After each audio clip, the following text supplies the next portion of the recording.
Good to see you. Morning. Did you make it back? Back where? Back to your hotel. How did that happen? I left him last night in the cold. I just hitchhiked. He's a nice person. Did you seriously?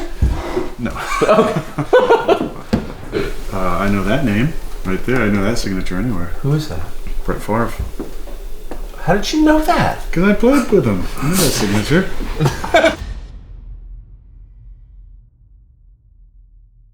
We've never done anything in here before. This is actually our dining room table, as you know. You had dinner here last night. Yeah. And You cleared a bunch of stuff out though, right? we just moved the chairs out, but we actually, I mean, this is our family dining room. And I just thought, I don't want to be in a studio anymore. Yeah. Studio is right there. The studio's right there. It's like tiny, and there's something. I've been in it my whole life. All right, I just got to ask you about this. This is like, thank you for dinner last night, by the way. Thank you. That was amazing. That was really special. I don't know how you how you got home. It was like, that was pretty cool. Right. Lexi got me right. Oh, you're wandering around in a t-shirt in the freezing cold. Okay, this is just, okay, so I asked him to pull a bunch of news stories. I've been a little bit out of it. This is from The Guardian. Scientists have created a vaccine that has the potential to protect against a broad range of coronaviruses, including varieties not yet known about. The experimental shot, which has been tested in mice. So it's a vaccine that doesn't protect you against anything specific, but just against kind of like everything that might happen to you. Supposedly, yeah. What? Just leaving the science aside, but as a pure kind of like marketing question. If you're, and I'm going to see who makes this. I guess they're all the same, but some company makes this. If you're the company making this, do you really think people are going to be up at this point for a vaccine that just has no real purpose, but just like kind of for the sake of a vaccine? Because it's today? Yeah, today. No, I don't think so. Do you think a single person will buy that? Yeah, for sure. There'll be some people. There's just so much fear still. I mean, people are scared still. I think there's a swath of the population. There's still people driving around in masks. Yeah. No, that's true. And I try not to be judgmental because I think, of course, I'm very judgmental. I think they're mentally ill, but then I feel, I've had friends, family members mentally ill. So I try to think, I should feel compassion for them. I have a lot more compassion for them, actually. Yeah. And empathy. And I've been strong against the vax, against mandates, against lockdowns, against of course all of it. I think the last few months I've been looking at things a little bit differently, and I think it's time for a lot of us to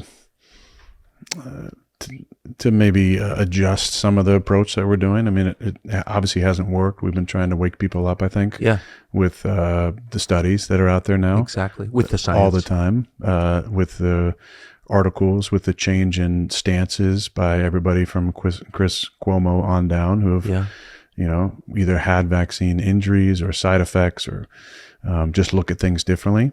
And it's caused me to, I think, have a little bit more empathy and compassion for those people who had a ton of fear, thought they were doing the right thing for themselves, for their friends, for their families, and went through all the mass formation psychosis that we all did. Yes, that's right. Full court propaganda against us, and are now going, oh shit, maybe that wasn't the best. Maybe they lied to us. Maybe they weren't being truthful. Maybe this wasn't safe, even though they said from the beginning 100% safe and effective. Everybody from Biden to the head of the FDA and CDC on down, WHO. So I think it's important for us to, if we want to make a difference, which I do, and I don't necessarily want to be way a part of the conversation anymore, is how do we call people forward to, like,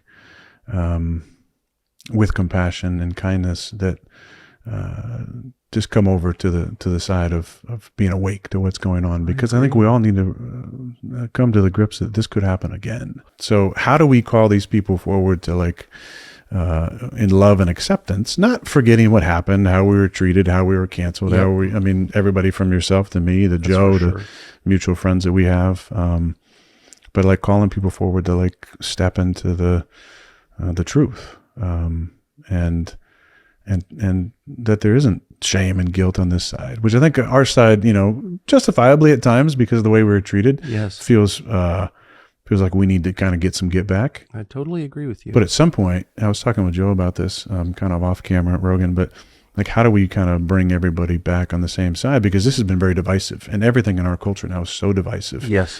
But how do we get people more aligned on the same page? And I think it's only with love and compassion and forgiveness. And I admit, I've been very combative about this because I was attacked personally. Yes. A lot of times when you're attacked, you want to just fucking fight back. I have been too. I agree. Of course. But it hasn't really accomplished what I wanted to accomplish. Like, in my mind, my ego was like, well, I'm going to be able to convince these people that they were wrong. And you throw the science back at them and you think somehow that's going to matter? Yeah, like the people who talk about science all day actually care about science? Not at all. Of course, that has no effect. How has it been for you? Because you were one of the first to talk about it all the time on Fox. And actually that's what made me tune in every night was like, what's Tuck going to say tonight? Like, they didn't want me to do that. But like, there was obviously some cancelization, some shaming, some, I'm sure that may not have been why they let you go, but it wasn't. There was a lot of people who. It was a sign of disobedience. And by the way, I didn't want to be disobedient. Actually, I didn't want to fight about the vax at all. I never. But you had all the people that end up going on Rogan. You had Robert Malone on there. You had Andrew Kirsch. You had Pierre Corey. You had Peter McCullough. Right. I mean, all these people in the beginning. Yeah, right away, because I just had a different the doctor from Stanford as well. Of course. Yeah. I had a different understanding of science, which was that it's not a set of facts. It's a process. It's a way of thinking. Yeah. And that it needs to be questioned. That's the whole point Otherwise, of science. it's propaganda. It's an unending series of questions. We think we know this. How do we know? It's not so different from what journalism used to be, which is like a process. It's a way of thinking. It's skepticism, polite, reasonable skepticism. It's rooted in reason, though, in the belief that we can get to the truth or closer to the truth using logic. And that was just abandoned immediately. That was the tell for me. I know nothing about vaccines. I still don't really know much about vaccines, but I know a lot about people. And I saw people saying things like, just shut up and do it because it's science. And then I thought, well, that's the opposite of science. Yeah. And I also got a very sinister vibe right away. And just on my gut level, I was like, I don't know what this is. I'm not doing that. And neither's my family. But the weird thing is, that's why I so appreciate what you just said, is I don't really know that many people who got vaxxed. I don't live in a vaxxed world at all. My kind of people, given where I live and the people I like and how I spend my free time, like they're not the people who got the vax. So I don't spend really any time with people who would defend that. And I think I need to think much more about it and realize like all of us live in our own tiny little worlds, and we think we're mainstream, but we're not. And through the algorithm, we're in an echo chamber, exactly. whether we want to be or not. Exactly, because that's what we're seeing. No, it's totally right. Yeah. Someone said to me the other day, maybe it was you, do you know anyone who didn't get the vax who's upset he didn't get the vax? Yeah. Does anyone regret that decision? No. Right. Not one person ever. But people who did get the vax really, which is why I love what you said, I think they do regret it. Yeah. And I think that when you're doing something wrong, you're very defensive about it. I used to smoke cigarettes, and they tried to make me feel shame for smoking cigarettes. And I would always like smoke a cigarette in public. Like, yeah, I'm smoking a cigarette. Yeah. Because I sort of knew you shouldn't smoke cigarettes. It's not good for you. But I got my hackles up and I was more aggressive. Would you like a cigarette? Would your child like a cigarette? Yeah. I mean, I sort of wound up being that way. You know what I mean? Because I knew what I was doing was wrong. Yeah. And don't you feel like that's part of what's going on here? I think there's a big swath that's like that. There's the other swath that goes, I did this because you told me to do this, and this was mandated. Yes. And now you're walking back all those things you said to me back then. Now there's some anger. So there's the whole population that's like, I'm going to keep doing this, and I'm going to wear my mask in public, and I'm going to get another booster in your fucking face, right? Yes, exactly. And then there's the other group that's like, I know I did this to keep my job, to like keep from being canceled, to keep you off my back. And now you're going to walk back and say, you didn't say it was safe and effective. And you didn't say I wouldn't get or I wouldn't acquire or transmit COVID. Like what do you mean? You're changing history. That's the only reason I got it. You said this is the only way to be safe and there was no side effects.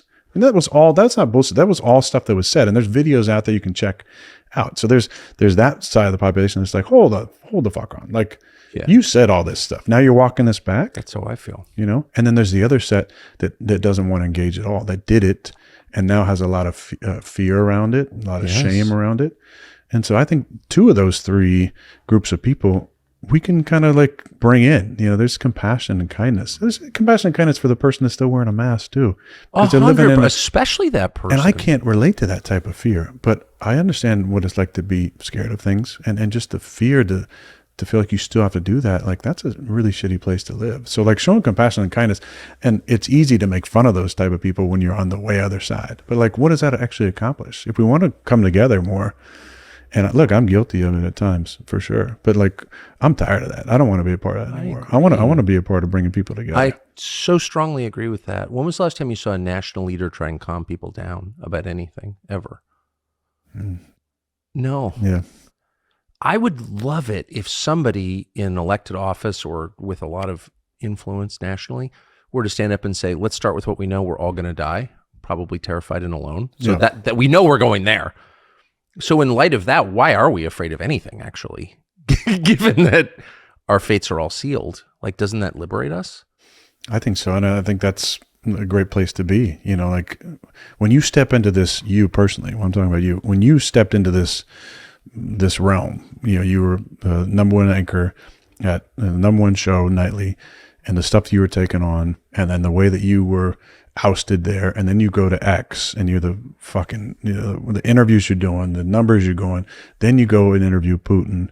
Like you're putting yourself in harm's way, and I commend you just like I commend Bobby Kennedy, because there's Bobby said recently, there's a lot worse things than dying. That's for sure. And I commend you as I commend Bobby. Like there's something to standing up for what you believe in and doing your job. You're doing old school, I hate to say it, but old school journalism where you're just talking to people. Old. I am old all of a sudden. But unfortunately, but when you go into that, it's just to piggyback off what you just said, like, I don't know this person personally, but I know that you must have a relationship with death where you realize that it's inevitable. And, I'd rather like live the way I want to live, stand for what I believe in, than like live in the fear that something could happen to me. Well, I'd rather be a free man in my grave. So of course, yeah. And by the way, I have the massive advantage of having grown children. So when you have little kids at home, and I haven't had a very adventurous or dangerous life, but one time in particular, I was pretty sure I was going to die, and I had little kids at home. And I was in a plane crash, and I remember as it was going down, I was like, oh my gosh, they're not going to thrive if I die. I mean, that really terrified me. But now that they're grown, it's like, I am going to die. Yeah. So this we know, and I meditate on that a lot. I don't think it's morbid. I think it's liberating. And so then you realize, like, what are you going to do to me? I'm not afraid at all. Yeah. And I mean that. You may have come to the obvious conclusion that the real debate is not between Republican and Democrat or socialist and capitalist, right, left. The real battle is between people who are lying on purpose and people who are trying to tell you the truth. It's between good and evil. It's between honesty and falsehood. And we hope we are on the former side. That's why we created this network, the Tucker Carlson Network. And we invite you to subscribe to it. You go to tuckercarlson.com/podcast. Our entire archive is there. A lot of behind the scenes footage of what actually happens in this barn when only an iPhone is running. tuckercarlson.com/podcast. You will not regret it.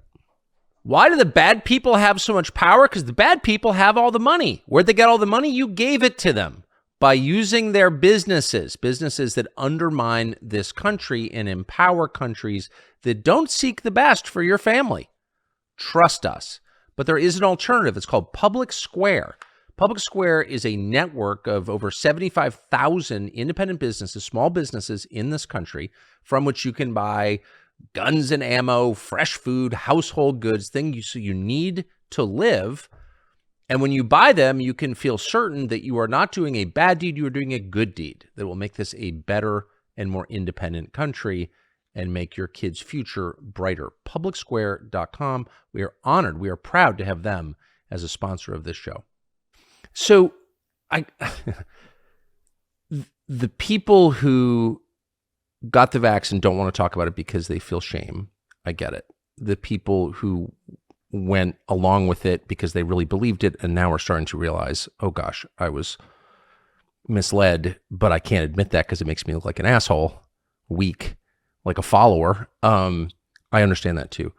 The people who called for the death of the unvaccinated, that's a kind of the category that's harder for me to, for people like Jimmy Kimmel, for example, who famously said, Sean Penn as well. And Sean Penn as well, Yeah. who I know actually and sort of like, but what I like him less after hearing that. How do you treat people like that who wanted you to die? Dr. Fauci said that if hospitals get any more overcrowded, they're going to have to make some very tough choices about who gets an ICU bed. That choice doesn't seem so tough to me. Vaccinated person having a heart attack? Yes, come right on in. We'll take care of you. Unvaccinated guy who gobbled horse goo? Rest in peace, Wheezy. I think you frame that in the right in the right place. Like there's there was a great mashup that Rogan talked about a few times where it was all these different shows and it said brought to you by Pfizer. Yeah. Anderson Cooper brought to you by Pfizer. It's an amazing. I think you have to realize that it's all about the money. And as you get into this, you read Bobby's book about the real Anthony Fauci, you realize if you want to know what's really going on, not just in big pharma, but in government, is follow the money. And even in the NFL, I mean, there was a strong push. They sent stooges out to every team to try and enforce a vaccination level above 90% on every team, with zero exemption, with zero informed consent. Just get this so that we look good, because big pharma ad spend is humongous, not just on the late night shows. It's obviously influences Hollywood, the NFL. So you have to understand who is actually pulling the strings. I was talking to a Navy SEAL friend of mine the other day who just got out of the Navy, and like professional athletes, I mean, these are the last people who needed the vax, and so there was this intense push to make them all get the vax. He left the Navy over it, but he said most of his friends on the SEAL team he was on did not get the vax. They got fake vax cards because they knew they're very in touch with their physical health. They're SEALs, not so different from an NFL player. Mm-hmm.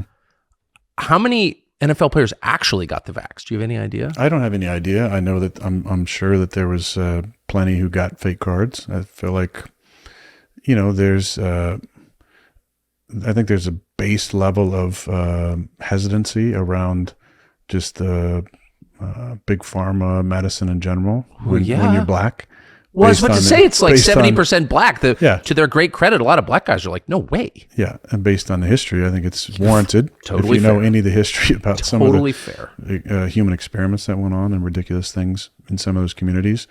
If you know about what's gone on in foreign countries as well with some of these vaccines, predominantly places like Africa. Oh, yeah. Where people have been maimed and killed and paralyzed by these vaccines, many of which are not actually approved anymore in the States, get sent over to Africa.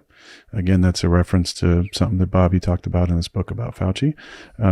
There's a lot of interesting chapters around that. So on a base level, there was a lot of hesitancy, like, I don't think I'm going to do this. But in the NFL, it was like, if you're working for a team, there was no choice. It was get vaxxed. If you're a player, there was a choice. But if you chose not to get it, then you had a whole different set of rules. You had to wear a different colored armband. You couldn't go to a restaurant. You couldn't spend time at somebody's house and more than 3 people were there. You couldn't go anywhere on the road. You had to test every single morning and not enter the building until you got a negative back. That all went away once the playoffs happened, because of course they didn't want to ruin the money at that point, and all the testing went away. But there was a playoff exemption for the disease. Yeah. Now I gotta ask, if they're making you wear a colored piece of clothing. Yeah. Okay. Since all of us grew up in the United States, where World War II is the kind of only historical event we learn about, forcing a small despised minority to identify itself with a yellow piece of clothing, it seems kind of resonant. Did anyone at the NFL say maybe not a good idea to force people to wear yellow armbands if they weren't vaxxed? I don't think they cared. I don't think they cared. I think they just wanted to hit their numbers. So we look like Nazis, but we don't care. Yeah. I mean, I when the stooge came and talked to us, I asked a lot of questions about informed consent, about testing, about liability. And he basically didn't answer any of my questions. The president of the team ended the meeting. And I tell you, a ton of people from every level of the building came up afterwards and thanked me for asking the questions, because many of them had no choice. Just get vaxxed or lose your job. And there are certain coaches around the league who quit because they didn't want to get vaxxed. I'm sure there may have been, fake cards that went around. I hope so. But yeah, the whole thing has been a real interesting thought experiment in action around like what people are willing to put up with, how you can control through fear, and how obedient someone will be.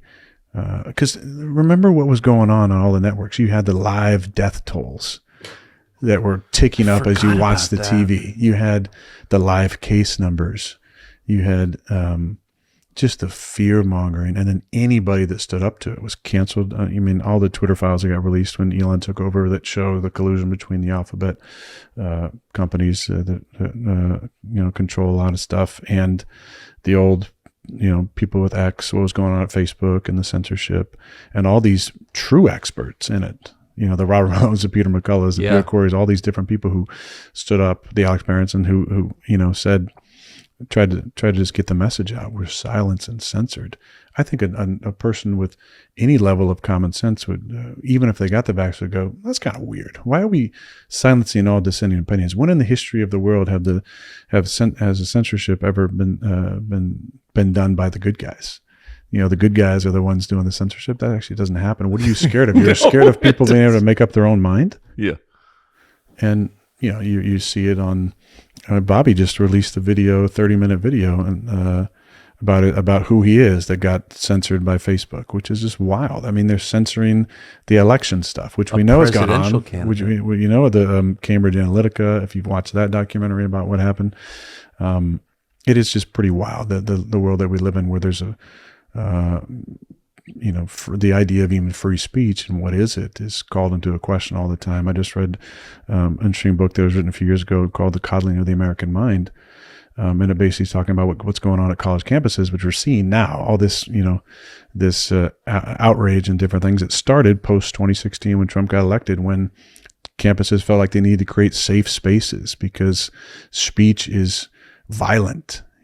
Certain types of rhetoric is actually violent. So we're vilifying the opinions now, and we're canceling people based on what they believe. And that's a slippery slope to go down, whether you cancel somebody who's, a super racist or against an opinion that you believe in. Like, none of that actually works. Ignoring the shit you don't want to listen to or be a part of is one thing. But like picking and choosing what to censor is a very slippery slope. And you being in the media, how important it is to get people on all different sides. Well, you can't have democracy if people can't say what they think. But democracy in general, this country was founded as a constitutional republic, yes, which empowers the civil liberties. Democracy well, you can't is have always self-government unless people are not slaves, unless they're free. Democracy always falls into fascism and tyranny and ultimately dictatorship. Unfortunately, I'm aware of that. And that's where we're at now. I'm aware. Why do you think that is? Why do you think and a lot of 19th century sort of free-minded people in Europe looked over at what was happening in the newly minted United States and said that's going to become a dictatorship ultimately? Why do you think that happens? I think there's a lot of reasons. I think entitlement is a big part of our society that has been a cancer for us, because people believe that their opinion is more important than somebody else's opinion. It was weaponized against people who chose not to get the vaccine. People would say your freedom isn't more important than my fucking right to live, but I think that I think ultimately it creates too many voices that are all about division. So there's a true democracy where every vote matters means that all of us are important to the whole. But when democracy spirals out of control and entitlement is the common thread through it, then nobody believes that your opinion matters as much as their opinion. And it goes into a straight egotistical, narcissistic view, which ultimately leads to some sort of fascism, some sort of tyrannical stuff. And when it's weaponized by the people in control, who control the messaging in the media, control the food supply, control the water supply, you're fighting a losing battle. It does feel that way. And it feels like, both of us grew up in a country that was outwardly focused on it. Its enemies were outside its borders, right? I mean, I grew up during the Cold War. Enemy was the Soviet Union, or China, or, pick a country we were at odds with. It does seem like all the energy that the federal government musters against its enemies is being mustered against American citizens. Like, we're the enemy. That's the way it feels to me. Yeah, I was at the Kentucky Derby this last weekend, and they were swearing in some new recruits to, I think, join the Army. And so they had them repeat after the sergeant or whatever who was swearing them in.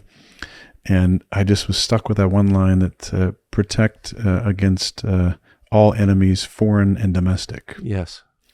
And I was like, and I said kind of domestic out loud, because I was like, are we forgetting that one? Because there's a lot of domestic people in this country who actually don't love America, who actually don't want to see us thrive. I'm super patriotic. I think it's because my grandpa fought in the Second World War, was a prisoner of war, and believed in freedom and fought for it, and lost many friends. He was in the Air Force who were at Pearl Harbor, and flew many bombing missions over, to try and liberate the French and Polish people there over in Europe, and almost lost his life for it, and lost a lot of friends, and believed in this country and in the freedoms that he was willing to fight and die for. And so that's what I grew up in, and I love this country, and I want to see it thrive. And I think there's a lot of people that don't give a shit about it. And if you look at some of the policies, how does it make any sense to have, open borders, to have non-secure elections, to have, the lobbying that we have in Washington, where the pharmaceutical companies, the big ag, the big everything controls the policy of the policymakers. You have people in Congress and the Senate who go right from, their duties to these huge profitable jobs or speaking engagements, and pick a swath of the economy, whether it's banking or ag or military defense or whatever it is. And everybody's in everybody's pocket. And then you create these bills that have 40 different things in it, and we're spending billions of dollars to Ukraine and billions of dollars to Israel and billions of dollars to these college campuses. There's just a lot of issues right now that seem really un-American. And I think there's a lot of red-blooded Americans. People are like, how can Trump have such support? Well, I think people are fed up with it. And he speaks the rhetoric of like taking back, making America great again and stuff. My thing is, he had 4 years to do it and didn't drain the swamp. And whether he just got scared because of what he learned when he was in there, I think is very plausible. But that's why I was interested when Bobby came to me and said, would you think about being my running mate? And I said, are you serious? I'm a fucking football player.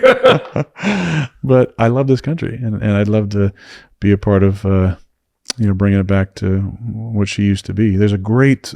Did you think about it? Oh, yeah, I thought about it. I definitely thought about it because I love Bobby, and I just wanted to hear what he had to say about it. There's a great opening scene of one of my favorite shows called Newsroom. Do you ever see the opening scene with Jeff Daniels? Jeff Daniels he's an anchor for a news station. He must be a good person. And there's a panel. Yeah, great person. And he gets asked this question, why is America so star-spangled great? What makes America so great? And somebody says like democracy, and somebody says like freedom, and he's like, he doesn't want to answer the question. He says, the preamble of the Constitution is the greatest piece of, written material ever. I think something like that. And then he goes, no, I'm not going to let you off like that. You got to give me an answer. And he goes into this like 3-minute monologue about how America is not the greatest country anymore.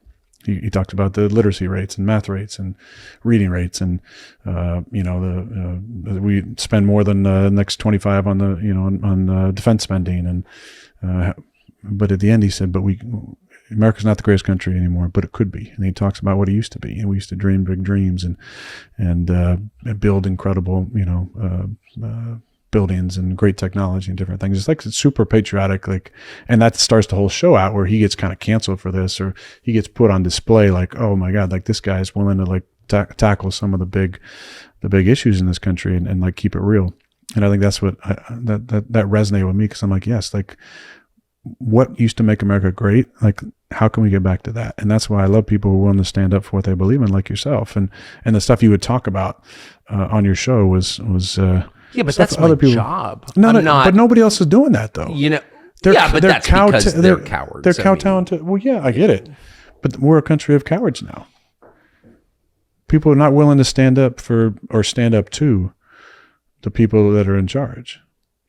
Well, I know them, and I have such contempt for them. I mean, they're not even good at fascism. That's I guess, my final analysis. They're not even good at this. What was it for you? Were you just like, fuck it, like I'm going to say what I want to say? Were you always like that, or was there something that broke? I've always been that way. Well, but there had to be something where you like, okay, because you talked about JFK, you know, and the CIA being a part of his death. We were talking about this last night at dinner, which was so interesting. I mean, you're a professional athlete. This is not your day job. No. It is my day job. Yeah. I've lived in Washington for 35 years, and I didn't really quite, I mean, I had lots of opinions, all kinds of opinions, but they were sort of aligned with a political party, and I didn't ever question any of the basic assumptions that I had.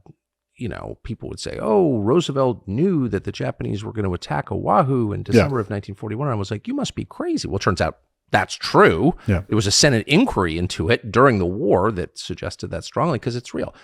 That and a lot of other things. But it took me a long time to even ask those questions. And when I did, well, then I had to leave the city. I moved out because I was so shocked by it and so distressed by it. But you were saying that, I mean, the real question is not how did I come to that? I mean, I was marinating in that world my whole life. Why did it take me so long is the real question. But how did you, or on an athletic track, how did you come to these conclusions? That's the more unusual. Well, I think it was a number of things. I always wanted to question what I believed because I felt like it could strengthen that. Yes. And although that wasn't maybe the thought process growing up in the church, there was a lot to like just believe this and have faith. Don't ever question it. If you question it, that's doubt, and doubt is a sin. But I was like, I don't know. Like, I kind of want to question this so I can have it confirmed. Can I just point out that on the cross, as he was being tortured to death, Jesus said, my God, why have you forsaken me? Right. Jesus said that. So the idea... He had some doubt. Yeah. On the cross. Yeah. But I got into... So I think you're allowed to ask questions and have doubt. Well, yeah. I kind of gave myself that permission when I was younger.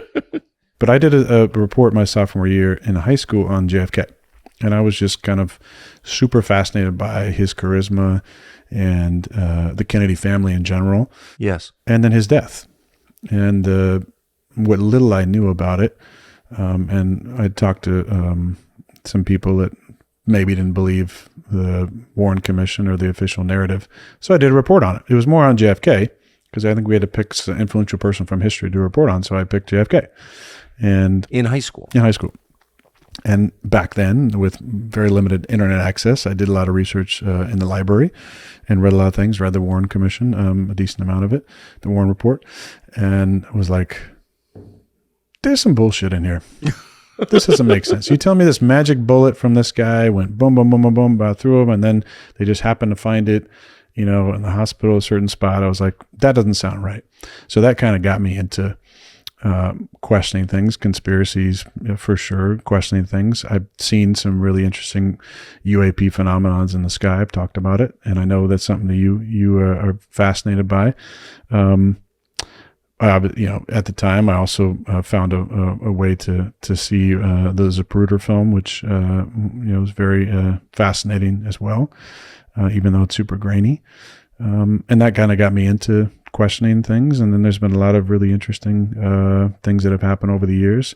My grandfather, though, he, you know, I didn't get to know him that well, but I do know that he always questioned and believed that Roosevelt knew about the Japanese coming. And that always stuck with him because he, you know, he was super patriotic. And another one of my heroes, Pat Tillman, who left the NFL to join the Army, you know, his death is very suspicious as well. in that, not the fact we know that he was killed by friendly fire, but the way they handled his body afterwards, his uniform, confiscating his last journal, using his death to prop up the war propaganda. There's been a lot of great people in history who are super patriotic, who've questioned their government, and I think that's what I've done since since I was a kid. And pardon my ignorance, I didn't even know that about Tillman's journal. So that was confiscated by the his uniform was burned, and his journal was confiscated. That's in John Krakauer's book, Where Men Win Glory, which is a fantastic book. And one of my best friends in the entire world, AJ Hawk, AJ grew his hair out, him and his buddy, in 2004, as an ode to Pat, because Pat always had long hair, played for the Cardinals, left a multi-million-dollar contract to go, fight Al Qaeda and Taliban. Gets over there and's like, what the fuck am I doing? I'm guarding these poppy fields. It's not what I signed up for. I miss my wife. I miss being in the States. This is not what I thought we were going to be doing over here. And then some really negligent maneuvers happened and split up his unit, and he ended up being with one of the members of the Afghani army who was their kind of guide. And, a guy saw the guy in some dim lighting on the ridge who was with Pat. They fired on him. Obviously, Pat and the Afghani thought that they were getting fired on by Taliban, so fired back, and ended up Pat got killed.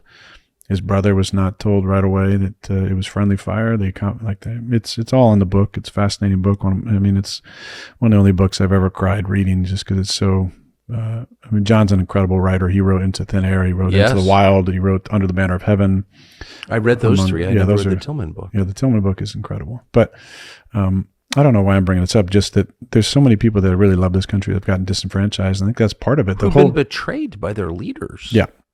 For your grandfather, who you said lost friends at Pearl Harbor, and was shot down over Europe and held as a POW by the Nazis. And he, recently there's a gentleman writing a book about me, and he's writing a chapter on him, and he went and found the war crime committee that actually interviewed him after he came back because he was mistreated over there.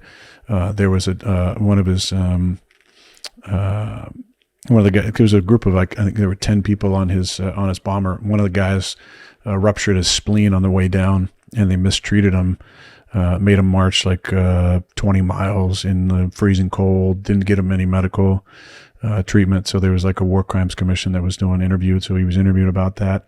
And it talked about kind of how he was treated, how they put, worms in his food and didn't give him water for certain times, and just the bad conditions there. And that's all he went through. He went through all that because, he really cared about his country. And I think even up until his death, there was for sure some bitterness, I would guess, around what was I actually doing and why was I doing it and who had to die, my friends at Pearl Harbor, for this country that I fucking loved, that I almost died for. That's right.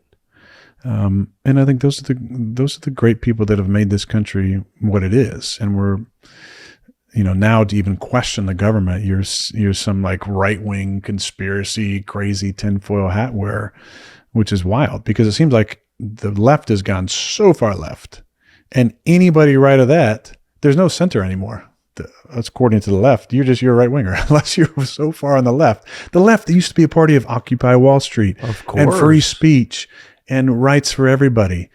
Now they're the ones beating the drums on the war machine and censorship and obedience. They're not criticizing Wall Street too much, I notice. Yeah. There was a fascinating study, a very revealing study, that showed that at the height of Occupy Wall Street, the New York Times torqued up its coverage of racism. So the word racist, racism, white supremacy went up hundreds of % in the New York Times. You can check all this on their database during Occupy Wall Street. It was almost like somebody decided it would be better to be at war with each other than to be asking questions about our financial system. It's not surprising. That's what they do. They distraction. The true disinformation comes from actually those publications now. How have they treated you? A lot of character assassinations. I've noticed. When I tested positive for COVID, my whole world changed. and people I thought were allies in the media just turned on me. They spammed my sponsors, to the tune of one of my sponsors who was having a hard time keeping me said they got spammed with 140 million impressions across all social media to get rid of me because of my choice about what I wanted to put in my body. They didn't, to their credit. They stuck with me for one more year. One of the sponsors dropped me within a couple of days, which is fine. But yeah, when it came out, whether it was somebody from the campaign or not, released that I was a finalist to be Bobby's vice president, there was a total character assassination. It was some bizarre story from 12 years ago that somebody thought they heard something, that I was questioning something. And what it all comes down to, I think, that was CNN that did that. Yeah, of course, is I'm not beholden. I have a contract, but I don't, I'm not beholden to anybody. I'm dangerous to them because I speak my mind. I'm not, cliche ridden, obedient, star athlete. I like speak my mind. I'm a loose cannon to them. But why? I mean, wouldn't it just be easier to collect the accolades and collect the money and just not say what you think in public? Keep it for dinner parties. Yeah, I mean, I think a lot of people have done that over the years. There's been a lot of great stars who've done that, and I respect that. I think I love this country, and I believe in this country. I believe in people too much to just be quiet about things that seem so obvious to me. And corruption in any form is should be exposed, and the evils in this world that are out there. And there's good and there's evil, and the powers that be that don't want the light to shine, the good to exist. Really push things that aren't in the best interest of anybody. And I just got tired of dealing with it. I also, got to a point that Rogan got to, I think, and many other people, where I made my money. I have a platform. I've had success in my business. What's the worst that you could do to me? You could kill me. Yeah. At least I'm not dying on my knees. Amen. And stand up for what I believe in, whether you agree with me or not, whether you agree with the way I went about it. That's your own opinion. That's fine. But I feel good about the way that I've stood up for myself. And like Bobby said, there's a lot worse things than dying. And I would be dying a little bit every single day if I didn't say some of the stuff that's on my mind. Now, I do want to not be a part of the war against the people that tried to cancel us. I would rather be a part of bringing people back into the fold and actually building bridges with some of those people. Now there's the evil that exists that I don't care to engage with those people, and they know who they are. Most people that have attacked me, that are beholden to big pharma or money or whatever it might be. But I think if there's a chance for this country to keep going and to exist and to not be like the Roman Empire and fall from within, and I don't know if that's even possible, honestly, but I think it's got to start with love and compassion and empathy.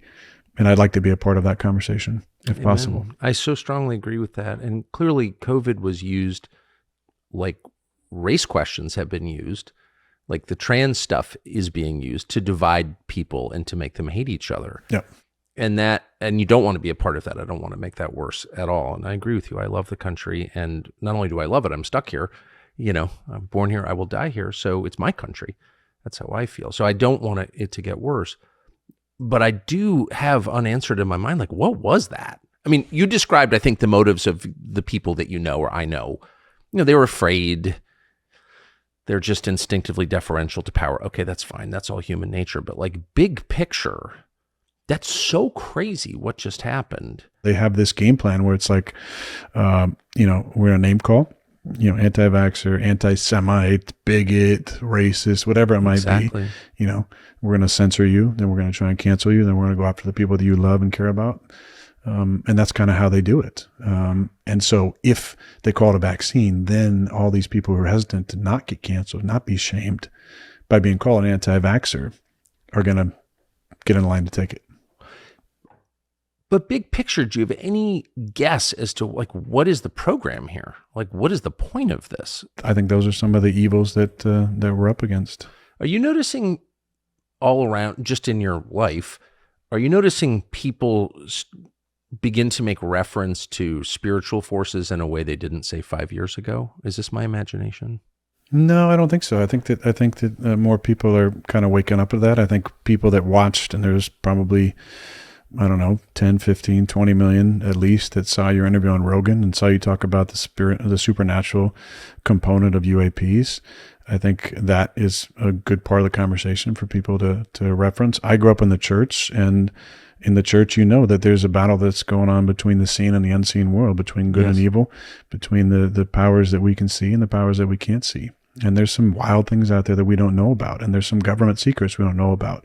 At a bare minimum, whether you believe in alien life, UFOs, UAPs, whatever you want to call it, there's some technology out there that exists that's finally have some sort of disclosure that the government or the powers that be don't think we're ready to be given that information, which is kind of wild. And I understand that, I don't understand it. The thought process is it's going to, change the way that we look at life or religion or whatever. That gets into a whole other idea about religion being as a way to control people, control thought maybe, which is pretty wild. But disclosure, I think, needs to happen. It's going to be interesting to see how it happens, where it happens. But in my space where I'm at, where I do, a lot of plant medicine, the veils between worlds get and dimensions get very thin. So the idea of seeing other entities, seeing, the angelic type of beings and demonic type beings is very normal.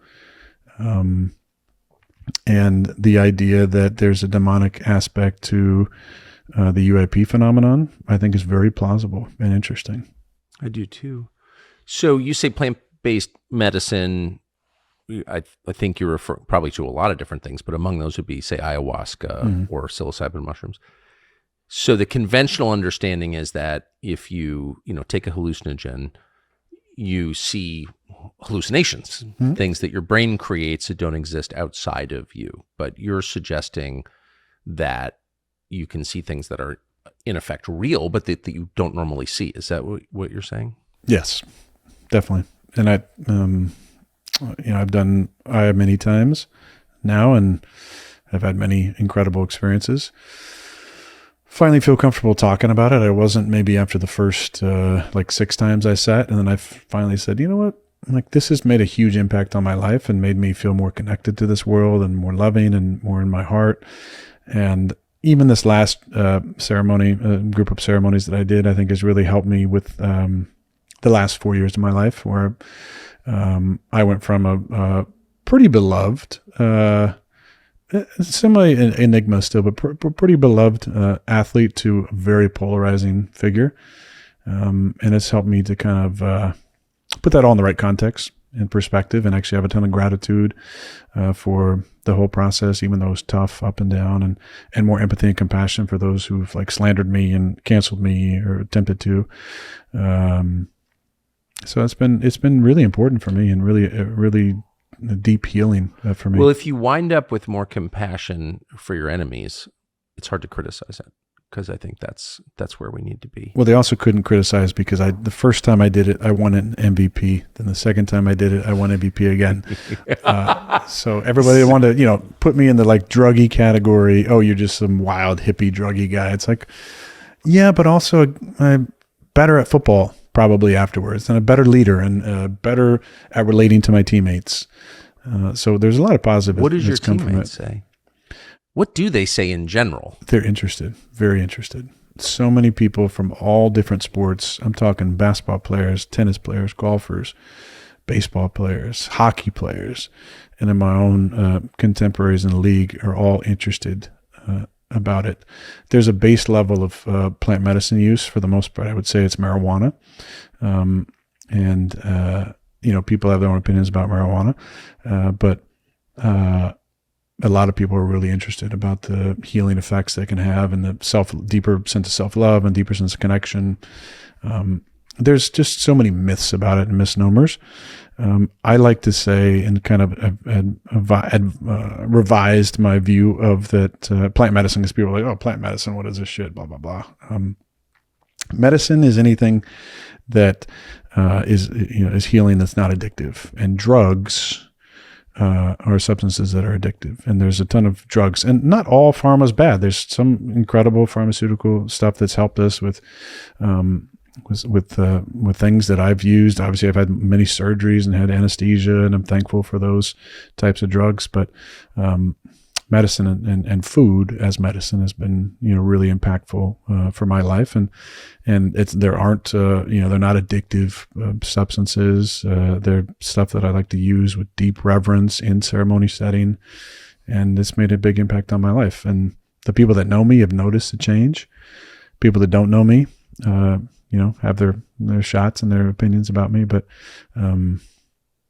I do have more empathy and compassion for all those people and for myself too. And I'm just trying to do my best. And I was fighting a lot of battles, when I tested positive for COVID and got canceled or attempted. And I don't feel like I need to fight as much of those. What about you though? Because you did one of the most controversial, somehow, not to me, most controversial interviews in the last, I don't know how long, when you went to Russia and did Putin. How did it feel coming back? Because like anybody who watched the interview was like, number one, it was fucking awesome. Number two, Putin came off as an interesting, thoughtful, smart individual. And if you've read 1984, the base game plan of government control is you have to have an enemy and you have to slander that enemy regardless if you know anything about him. And I think a lot of people are like, oh, Putin apologists are like, whitewashing all the stuff that he's done to the different people. And I was just like, no, I'd love to see Joe Biden give an interview where he can speak on the history of the United States in the same way that Putin talked about the history of his country. I'd love to see Biden do an interview where he shows how to operate a microwave, and I don't think that's going to happen. And by the way, Biden won't do interviews, and neither will Zelensky so far. But what was it like to come back? And you were like in a couple of the places after that? Yeah, I went to the Middle East after that for a while. I mean, I was out of the country for almost a month, so I missed. And I don't ever read about myself anyway because I know who I am. I don't need someone to tell me. So I missed all of that, as I always do. But the idea that someone would criticize an interview where you just let the guy talk for a couple hours. I mean, I just think that's inherently useful. I mean, I just wanted to do it as a documentary record of what Putin is like, or at least what he's like in this context, and people can decide for themselves. I'm a big believer in letting people decide for themselves. I think adult men have the right to come to their own conclusions about things. Adults have the right to. So I'll never stop believing that because we're not slaves. We can have any opinion we want. And if you don't like it, then try and change it through reason. And if you can't, then fuck you.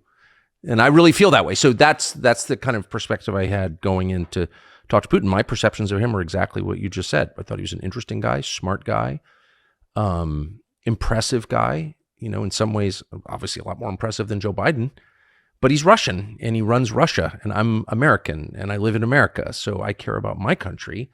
I want my leaders to be better. I'm not on Putin's side. I don't have any emotional attachment to any foreign country, because I'm not a foreigner. I'm an American, and this is the only country I care about. But for the record, yeah, I thought people can watch it and assess for themselves. And they should. It's a fascinating. But the interview. idea that you shouldn't be allowed to do that is so crazy to me. I'm just not going to submit to that. Being canceled by the people who have just bowed down and given interviews from their knees to the Zelenskys of the world. Gargling as they interview, yes. It's wild. As this guy comes over in fucking an outfit you'd wear to the store on a Sunday morning to ask the Congress for another $100 billion is fucking wild. He looks like he's going to be in the, Village People music video. I mean, it's like insane. The whole thing is like insane. You do sort of wonder, like that and a million other things going on right now. You wonder if they're sort of seeing how far they can push the population until someone starts laughing. Like, are you joking? It feels like that sometimes. Like, what if we did this? Is anybody going to give a shit? No? Okay. Well, okay. Now let's try this one here. We're going to put Joe Biden up and do this. Wait, what? This guy who can't even walk over here? shits his pants every now and then. We're gonna pick the single dumbest but most self-confident person in the entire nation of 350 million people and make her White House press secretary.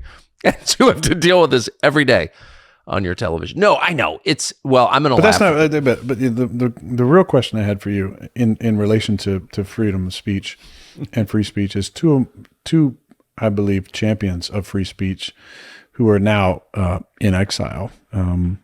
Julian Assange and Ed Snowden. I know them both. And you've had conversations with them, both people who expose corruption. And yes. There was attempted murders on both of them. Yes. Both are alive. Julian is kind of rotting in a cell right now, I believe. And yes. And Ed is in his own exile in Russia, yes. but thriving, it seems like. Yes. But both people who I have a lot of affection for. Just the fact that they would do what they did and expose what they exposed and knew the consequences. How do you feel about those two? And do you think there's any path back, whether it's Trump or Bobby? Maybe not even Trump, because I feel like Trump didn't do it. But if Bobby were to get elected, the opportunity to pardon those people, would they come back to the States, you think? Would they?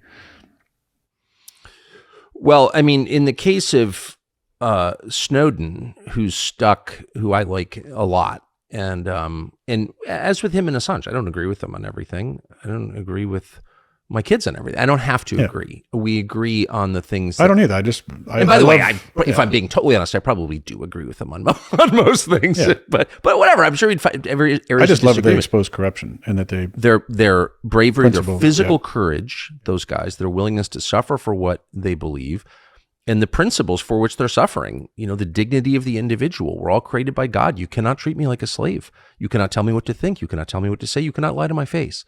Period, because I have self-respect. And that there is a field of value. This is right, this is wrong. That's exactly right. What was going on was wrong, and we got to expose this. Well, and Snowden especially. I mean, Snowden, Assange is Australian. He's lived around the world. He was a journalist. I don't think he had any expectation that he would wind up spending his adult life in prison. I don't think that even crossed his mind. Maybe it did. I haven't asked him. But Ed Snowden knew exactly what he was getting into. Yeah. And he was, middle-class American, high IQ guy, lots of job opportunities here. He could have lived a very comfortable life with his wife and kids. And he intentionally put all of that at risk in order to tell Americans what their government was actually doing. And what's crazy to me is not that the U.S. government is trying to murder him, which of course they are, but that news organizations don't defend him. That's when you realize the new, quote, news business is totally fraudulent. None of these people mean it. They went into it. These are people who went into the news business as a way to exercise and exert power over their fellow Americans. Like, it has nothing to do with informing people. It has to do with controlling and oppressing them. That's why you work at NBC News, so you can control people. It's really sick, and my loathing for them just can't even be described in words because it's so profound. I have not forgiven them, and I don't think I will. But Snowden would come back tomorrow. I mean, he's American. His wife's American. I think he's got to find life in Russia, but he's not Russian. And ultimately, I mean, I don't know if you've lived abroad. You probably haven't had time. But if you spend enough time in foreign countries, you realize that no matter how wonderful they are, they're not your country. You know what I mean? You'll never fully be a citizen of another country if you were born here. So he wants to come back, and they won't let him. And it's disgusting. It's disgusting that they would use a term like traitor for him when he's literally exposing government corruption and stuff that you should give a shit about. If I catch you robbing a liquor store and call the police, am I the criminal? No, you're the criminal. You're robbing a liquor store. Ed Snowden exposed crimes by the U.S. government against the American population. U.S. citizens who are paying for this were being spied on illegally, and he's the criminal? No. He's the hero. You are the criminal. Mike Pompeo, director of the CIA, who is literally a criminal. Yeah. And yet he's treated like, I mean, he's in the running to be defense secretary if Donald Trump wins. It's shocking. Take a criminal and give him nuclear weapons? Really? But that's been the whole revolving door with government, with the cabinet that happens, revolving door from the FDA to the CDC to the WHO. it's a secret handshake society of everybody just patting each other's back and staying in it. And that's the corruption that needs to be exposed. And it's out there. It's utter. And they're just doing it so overtly. Who gives a shit? Well, in very high stakes too. It's not just like, well, I'm not doing the best possible job as transportation secretary. It's like, no, actually, I'm forcing the entire country to take poison. I'm killing people. I'm destroying the U.S. economy for the benefit of a few, et cetera, et cetera. These are big things. These are not minor fuck ups. These are major felonies, in my opinion. And that's why I have hope, and I want Bobby to have a chance to debate and to get into it, because if not, it's just going to be the same shit over and over and over. And like when the financial crisis happened in 2008, right? And Obama put many of the people involved in it into his cabinet, into the the Department of Treasury was like one of the guys from Goldman and Sachs, I believe, who was a part of the whole fucking shit that went down. And that's on Inside Job, which is a great documentary. So maybe we take the captain of the Titanic and make him Secretary of the Navy. Yeah. But that's basically what you're doing. I know. What do you think motivates Bobby Kennedy? I think he loves standing up to the man, to the big corruption. Now, he is royalty, because the Kennedy family is one of those special families, and his family has been a part of in a position of power or fame, riches for a long time. But look at his life and what he's done. He's gone after the EPA forever, and he gets shit for his vaccine stance. But he was never a part of that. It was actually a couple women who came up to him when he was suing the EPA for years and winning for them destroying our water and destroying people's lives and winning consistently. And then he's like, oh shit, there's another issue that's going on. It's the chronic disease epidemic in this country. And he can give you all the numbers from what it was. And there's certain dates in time where certain things happen where chronic disease went way up in the 80s specifically, after a bill was signed by Ronald Reagan. And since that time, if you look at a lot of the numbers, there's been a huge jump in chronic disease for kids, in illness, in SIDS, in autism, allergies, all these different things. Yes. And he's just saying, listen, I'm not saying that causation is correlation 100%, but there has to be some sort of relationship here with this. And why don't we do some studies on it? Why don't we get some transparency? Why don't we have these vaccines go through the normal trials and testing? Well, because learning things is anti-science. Yeah. And but I don't think Bobby would put those kind of people in his cabinet. I don't think he would give power to those kind of people. And like I've talked to him, as frustrating as some of the alphabet gangs or organizations are, there's a lot of great people in them. There's great people in the CIA. There's great people in the FBI. There's great people in the CDC and the WHO and the FDA who really care, and think they're making a difference. But there's a top line in a lot of those organizations that are actually at their core anti-American and are not doing things that's in the best interest of our people, and we're fucking paying them. Yeah, I know. It's on our dime. And all the stuff that's happened post 9/11, with the Patriot Act and the FISA court, as far as the surveillance domestically and spying, and the fact that they're not actually unearthing these domestic terrorist plots. There's a lot of great documentaries and stuff. You can look into that. The fact that our food and water is not at an acceptable level, the fact that our border is not at the right level, the fact that some of the stuff that happened with ATF, where some of those, they were tracking these guns that went to the cartel and they were being used to kill border agents, and all these different shit that's gone on. That, again, I'm not saying that all those organizations are super corrupt. There's a lot of fucking great men and women that work for those, but there's some people at the top who aren't great people, and that's what needs to change. And I think Bobby would go in there and change a lot of that stuff. And that's what his uncle and his father were trying to do. If you know the history of how'd that turn out? Well, yeah, that's what happens with some of these companies. And that's why I love Bobby and you, because you're willing to stand up knowing that it doesn't always end well for people going up against corruption. So this is a guy whose uncle and dad were murdered in the course of their jobs as elected officials Well, look at the history of Alan Dulles, right? Yeah. If you know his history, he was in banking for the Bush family. Then he got into the OSS, which is the precursor to the CIA. Yes. And he was probably a part of Operation Paperclip, which repatriated a lot of the German scientists. Yes. Which there's some ethical issues with that. He tried to get us into World War III in Cuba, Operation Northwoods. And the majority of JFK's actually closest advisors, I believe they voted, and the majority said, let's do it. And let's blow up this ship, and let's get us into World War III, and let's go after Cuba. And JFK said, nope, ain't doing it. Fired Allen. And then Alan Dulles winds up where? As basically one of the main guys in the Warren Commission. Chief Justice Warren was, I believe, only at 9 of the 30 some odd meetings that they had. But the two guys that were really in control of it, from what I've read, are Alan Dulles, former fired head of the CIA, who ended up getting his job back, and there's an airport named after him, and Gerald Ford, future president, who was at the time number 2 at the FBI, an FBI led by J. Edgar Hoover, who hated the Kennedys.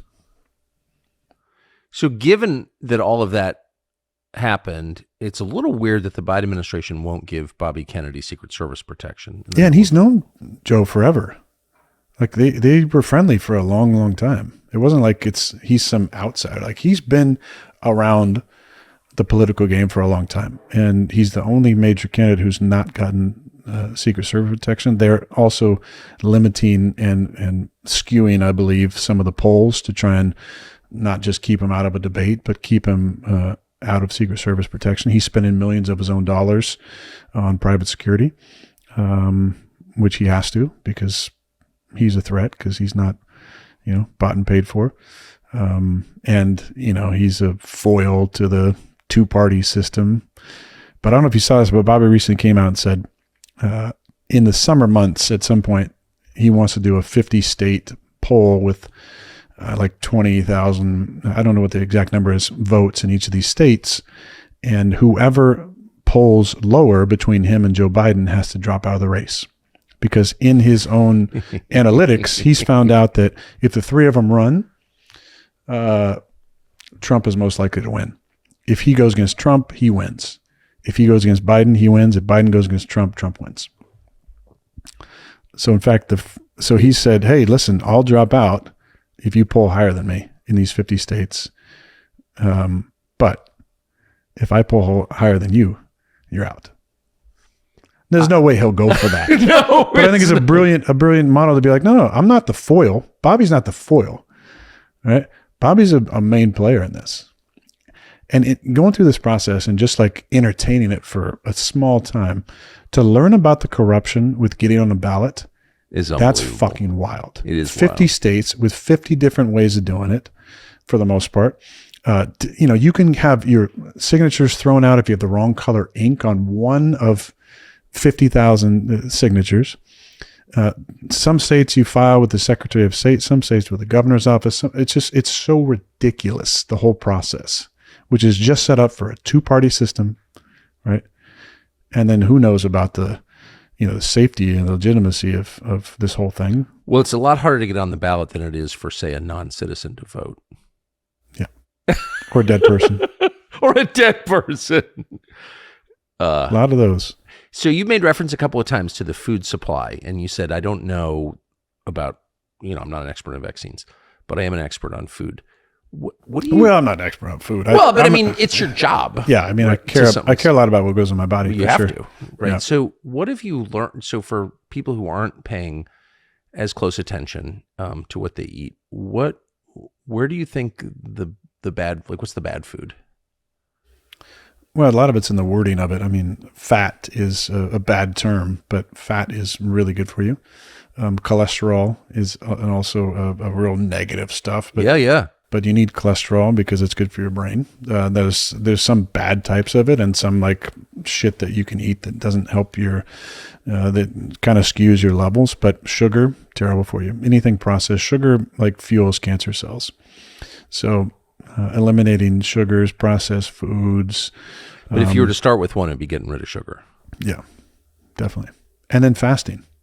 fasting is incredible for your body. It resets your body. I do at least a 5-day fast every single off season, just kind of kickstart the off season. What's that like? It's a fun process. It's hard, but after you get past 3 days, you have this evolutionary impulse that kicks in, and you feel amazing. Actually, I got to the 5th day this year. I was like, man, if I wasn't going on this trip, and I would do 10 days. I felt incredible. Yeah. And it just resets your body. And actually, there's a lot of great research. Dana White was talking about it recently, that, he did kind of before and after testing. And there's a lot of studies now that talk about the percentage of goes way down of heart disease, heart attack based on fasting. Cancer obviously has a really hard time when you fast, or when you at least fast from sugar. And that's kind of my problem with the whole, the cancer industrial complex, is that there's very little people treating cancer that kind of start base level of diet. And I'm not saying that all treatments are terrible. There's a lot of people doing really great work and caring for patients, but diet should be the first thing that you look at, especially sugar. I had a weird experience. I was at the hospital years ago seeing a friend and coach of mine who had a heart issue. And, I got there, he'd gotten 2 stents put in, and he's drinking a Coke and eating pudding. And I'm like, what the fuck are you doing? What are you doing? And that's part of the problem is we're not using food as medicine. Sugar's also, as someone who has quit smoking and drinking and drugs, I can say, way more addictive than it's a drug. It's addicting. Like, actually. Yeah. But then every single day there's stuff that's finally coming out. Like I was just reading something, there's 4, it was like Oreos, Lucky Charms, something else, and Gatorade, has been exposed as having like forever chemicals in them. And so there's finally people getting some of the message out and forcing, these companies to change. But the best way to vote in general is with your money. I really believe that. Obviously, I'd love that if Bobby would win, and we'll definitely vote for him. And voting on a local level is really important, especially for your local, DAs and sheriffs and different things is super important. But like voting with our dollar is really important. And companies that are involved in, shady practices, unethical practices, foods that have poison in them, and they know it, don't buy them, and they'll change. They'll change. Just like with the government. If you don't follow their ridiculous draconian rules, they're going to change. So it sounds like protein is the answer. Yeah, protein, fat. I mean, that's high, but it's not, everybody has a little different. So a little different body, a little different constitution. So, but I think on a base level, fasting is good. Now, a lot of the intermittent fasting data for women was postmenopausal women. I definitely know that. So like intermittent fasting for like women still menstruating. I don't know. That's great for health, but I think fasting in general is a good reset for your body. How hard are the first 3 days? Hard. But it changes your relationship with food. Now, we're not living to eat, we're eating to live. I think that's an important distinction. So, do you feel lightheaded or jumpy or? A little bit. It depends on how much sugar you've eaten. If you can get the sugar blues and the sugar depression there if you're coming off eating a ton of sugar, for sure. But I don't eat a lot of sugar, so it was fairly easy for me. But I do all the time too. I think it's like, just start with 24 hours. Just start with 24 hours and just drink water or bone broth as a good reset. And then if you can get to 3 days, that's great. Get to 5, that's incredible. The research says 5 and up has like the greatest benefits, but it's a good reset for your system. You look better in the mirror, and your body just starts functioning a little bit higher. Do you work out while you're fasting? Mm-hmm. Yeah. Is that hard? Yeah. It's lighter workouts when I'm on my fast, but because I need some energy to work out. But what's the longest you've gone? Fasting? Yeah. 7. What was that like? Awesome. past 3 is like amazing. I think it goes back to like the hunter-gatherer where you haven't had food in a few days and you get this fucking energy jolt from your system to go find food. And after 3 days, I feel amazing. I don't even need food. And then you just ease back into some stuff on day 8, but I love it. I did some Ayurvedic stuff as well, like a 30-day Ayurvedic diet, and that was incredible for my system. What is that? It's just eating and doing kind of a full body flush reset like they do in India. It's their kind of way of doing medicine. And man, that reset my entire system. I lost weight. My stomach lining changed for sure. I went in being allergic to a lot of things and having like irritable bowel syndrome. I came out of those 30 days with like no allergies, no indigestion, no irritable bowel stuff. And it just like flipped. And I was what were you eating for 30 days on this? Just mostly Ayurvedic stuff. So rice, lentils, there's no meat, and I love, meat and protein, but yeah, just a lot of lentils and rice and vegetables. What's a darkness? Is it a fat like retreat? Yeah, retreat. Well, you're just in a room about I don't know, a third of this size probably, with a little bathroom, bathtub, and can't see shit. Like nothing? Nothing. Can't see anything. You start hallucinating like I did 5 nights, 4 days. You start hallucinating like on the 3rd day because your brain starts, the DMT starts getting activated. Is it hard to text in that environment? Yeah, very hard. No. So you're actually in total darkness. Total darkness. No concept for what time it is, especially after the first couple of days, because you sleep so much the first night. After that, you don't need to sleep hardly at all because you have no stimulation for your eyes.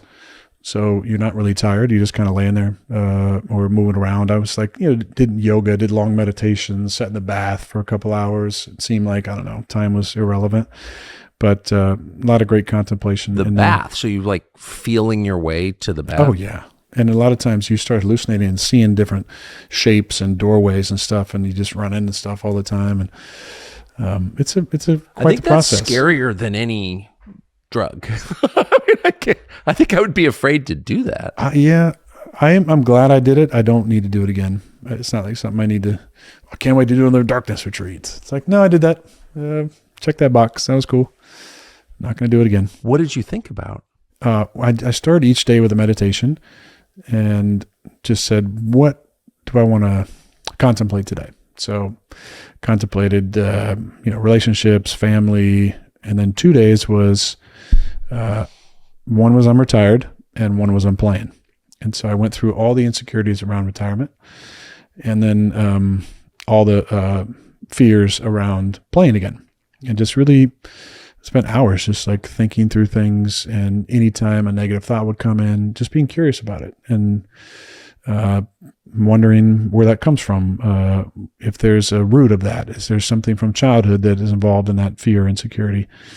And it was really, really amazing for me, just the healing that happened.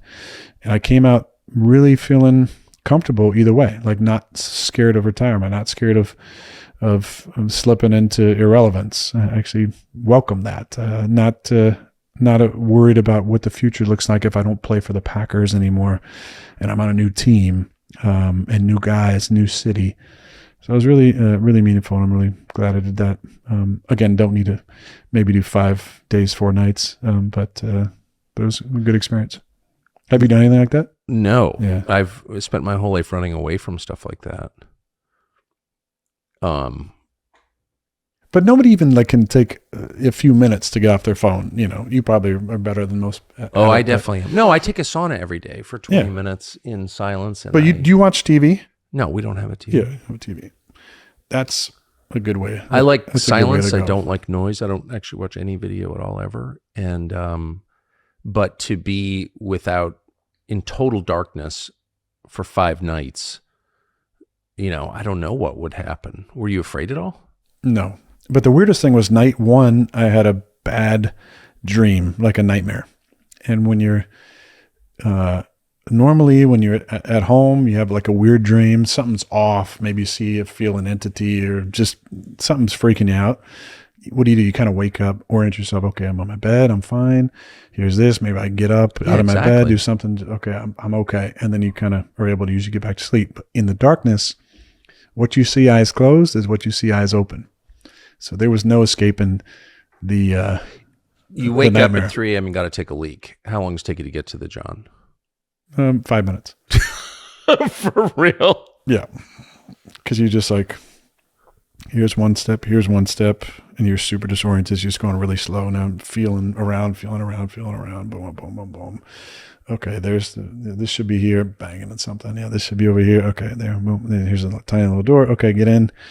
Okay, now I got it, But I mean, you're not really wearing clothes for the most part, just because you don't need to. You're just in complete darkness. What's dinner like? Well, the food was actually pretty good. So once a day, the food came at 6 o'clock. There was like a double-sided door.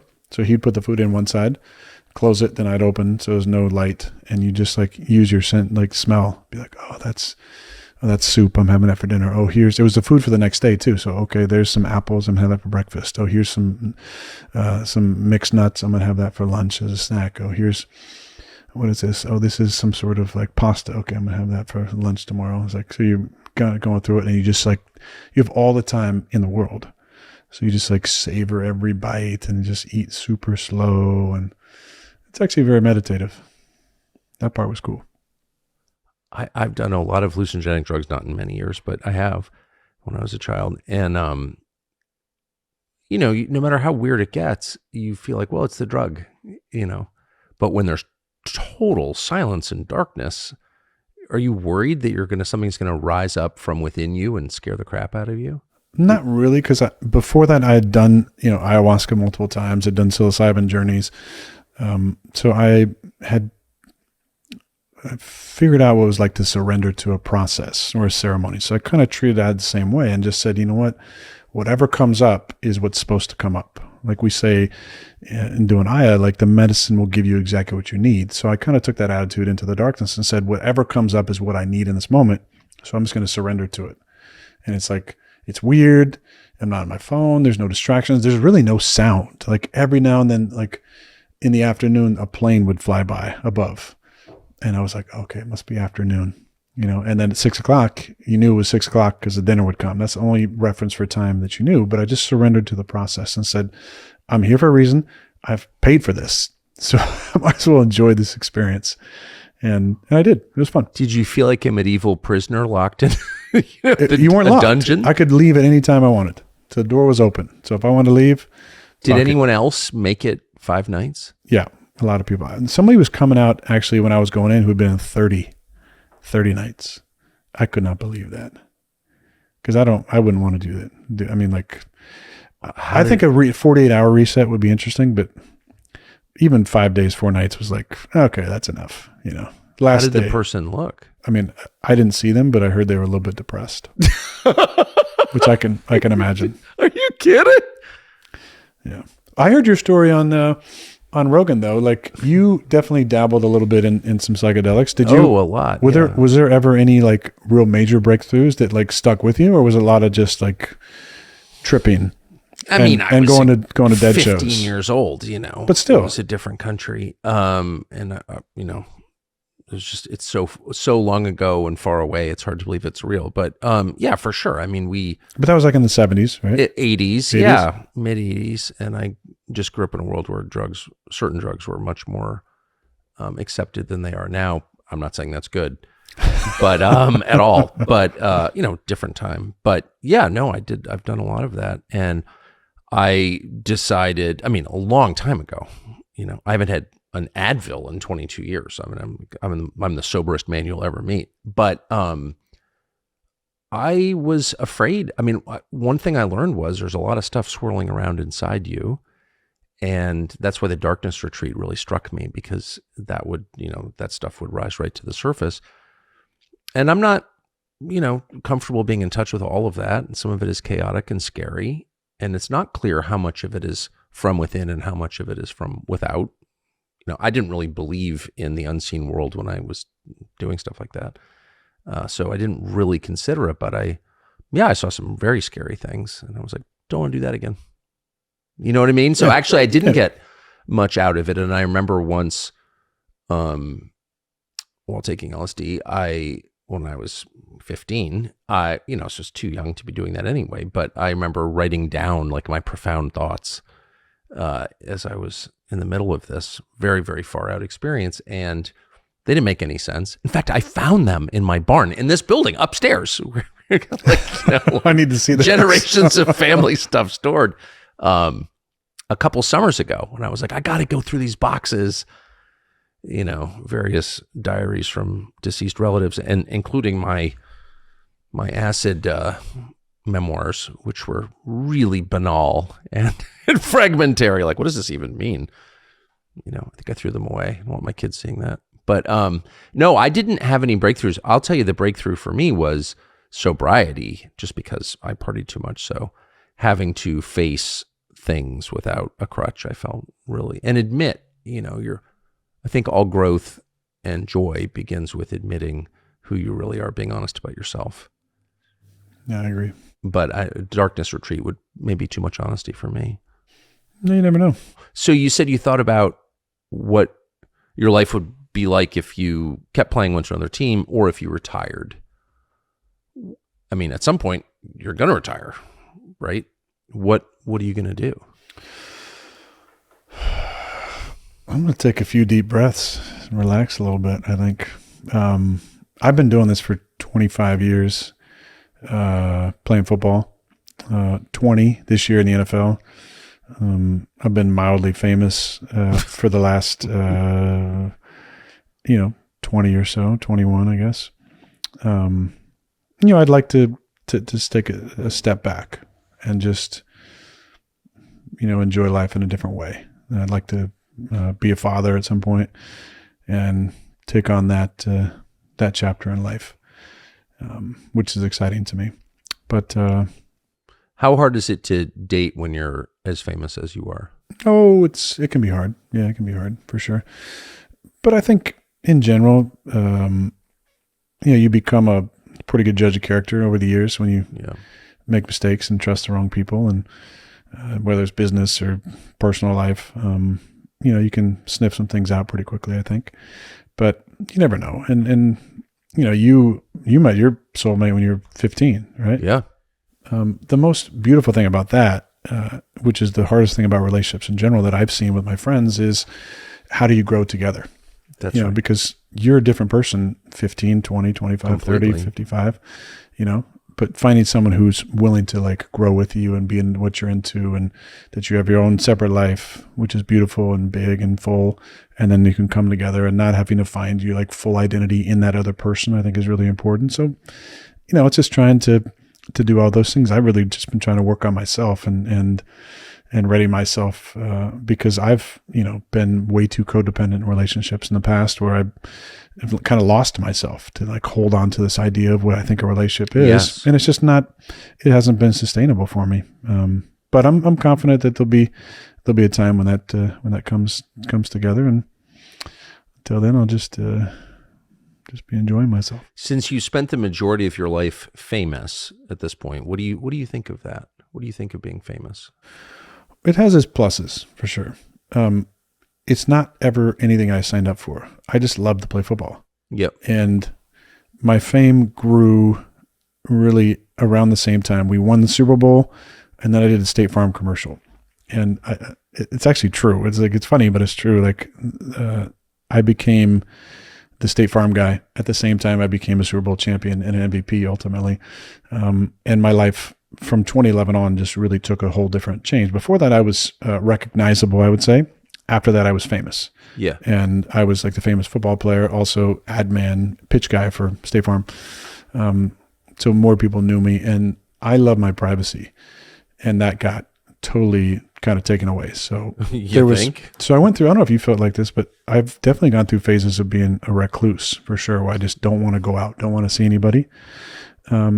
And I don't really like that. I mean, I am introverted in general, but I love people. I love like my routine. And I felt like I got so just scared of not having my privacy, or just like annoyed that I just stopped doing things that I enjoy doing. And I just didn't really like doing that. So now I do exactly what I want to do when I want to do it.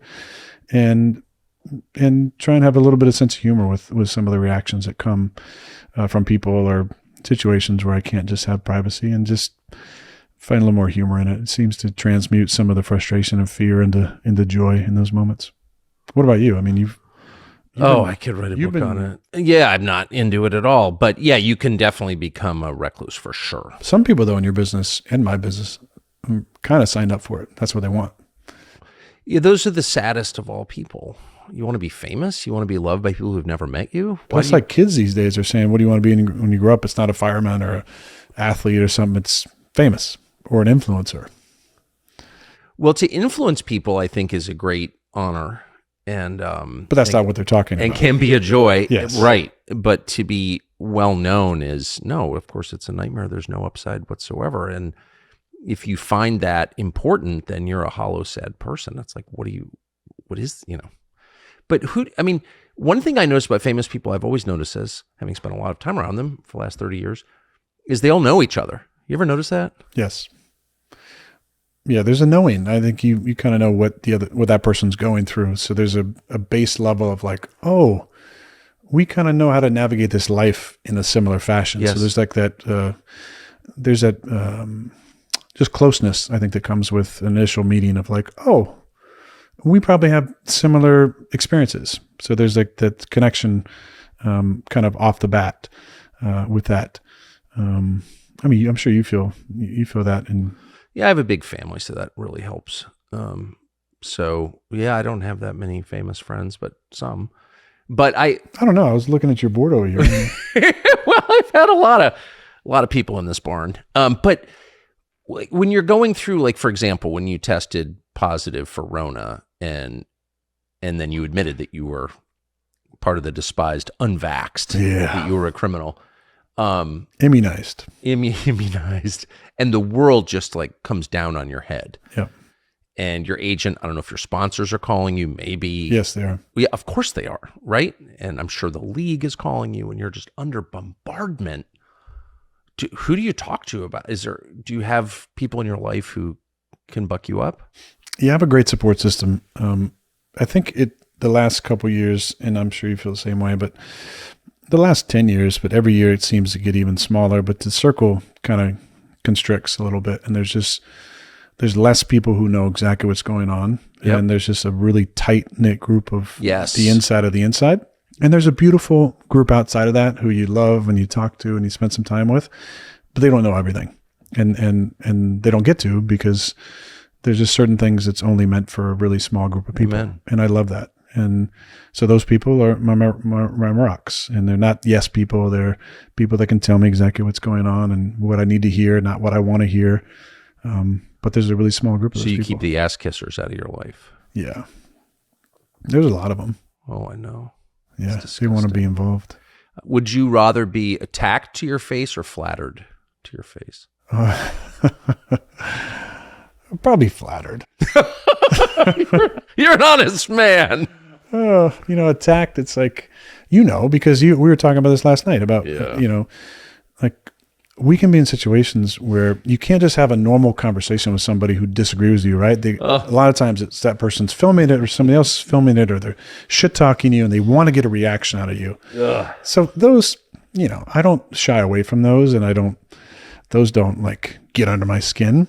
Actually, I find those comical, but I'd much rather have somebody. Like at dinner, when you go out to restaurants? No, not really. I think most people that I do say this, like, and I feel confident in this. Like, the majority of people that want to censor me, cancel me, shame me, shit talk me, if they got to know me, I think would have a different opinion of me. And I hear this from actually a lot of people who are like, man, you're just so much different than I thought. What do they think you're like? Well, they get the image from mainstream media or from two disgruntled teammates that I'm some sort of like overly arrogant, narcissistic prick.